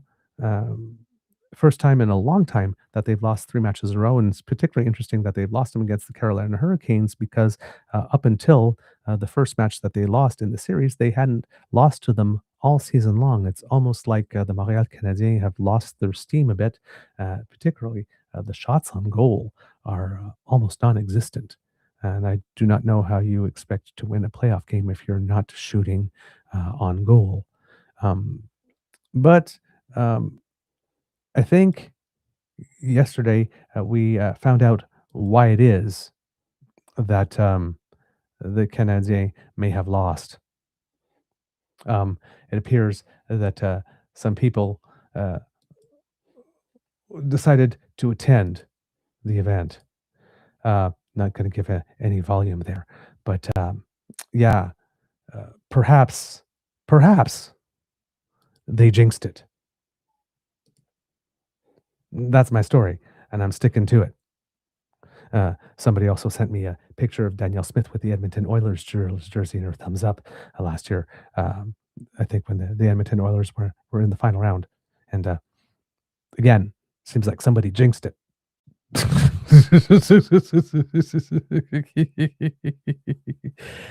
if the Montréal Canadiens don't pick up three in a row here, that might be it for us while here when it comes to hockey, with the exception of the men who are playing at the IIHF World Championships, where Canada did win its last match of the round robin against the Czech Republic, and Switzerland beat Finland because they were tied in their last match to finish atop of their pool, thus making it such that we were scheduled to play Team USA in the first round of the playoffs. Again, I'm watching a grid here, and I do not know how it works this way, how the first place teams in both divisions end up playing each other in the semifinals, unless the grid has not been accurately represented here, because normally they're in opposite sides of the playoff draws. But currently, with at the 12-minute mark in the second period, Canada is leading the United States 2-0. May this trend continue, so that we can advance to the semifinal. That's what we have going on for you today. And I guess, is there anything more from the Memorial Cup happening? Yes. No matches tonight. It's a night off, but it seems that the main draw has been decided. The Kitchener Rangers have finished atop of the standings in pool play, so they get a direct bye to the final. And the Chicoutimi Saguenay and Everett Silvertips will be playing in the semifinal, and whoever wins that gets to play in the big final. So, once the IIHF and the Memorial Cup are over, if the Montreal Canadiens don't continue to the final round, that's pretty much the end of the hockey season as far as we're concerned as Canadians, unless you happen to be a Canadian who happens to be a fan of either the Vegas Golden Knights, who are now in the final after sweeping the Avalanche 4-0, or the Carolina Hurricanes. There's probably not much for you as a Canadian to be watching the Stanley Cup final at that point, unless you just love hockey, period. Then that's always a good reason. But yes, it looks like our season may be cut a little shorter than we want to, and well, that's very sad. All right, that's all I have for you today. And again, you know what? There we go. I finally found my words of wisdom. Be a Roy Allen. There you go. Be like Roy. Find a cause that you care about. In our case, mental health walk. In your case, it may be something else. Find a cause that you support, and then go out and do something in support of it. There you go. Especially if it's an organization that has helped you or your family or someone you love, why not help it back? There you go. Those are much better words of wisdom, aren't they? All right. We'll see you tomorrow. Amour et bisous. Wanting to get under 3 hours. Didn't happen. Of course, I talked to you maybe a little too long about what was going on with the internet throttling and all that kind of stuff. But thank you for listening. I shouldn't have taken that much time on the show with it. But I was disconcerted, and I'm glad that you were there to let me talk about it and to send me those kind words. So that will do me for the rest of the day. That's a little boost. Thank you. And like I said, amour et bisous, and we will see you tomorrow. Bye, everyone.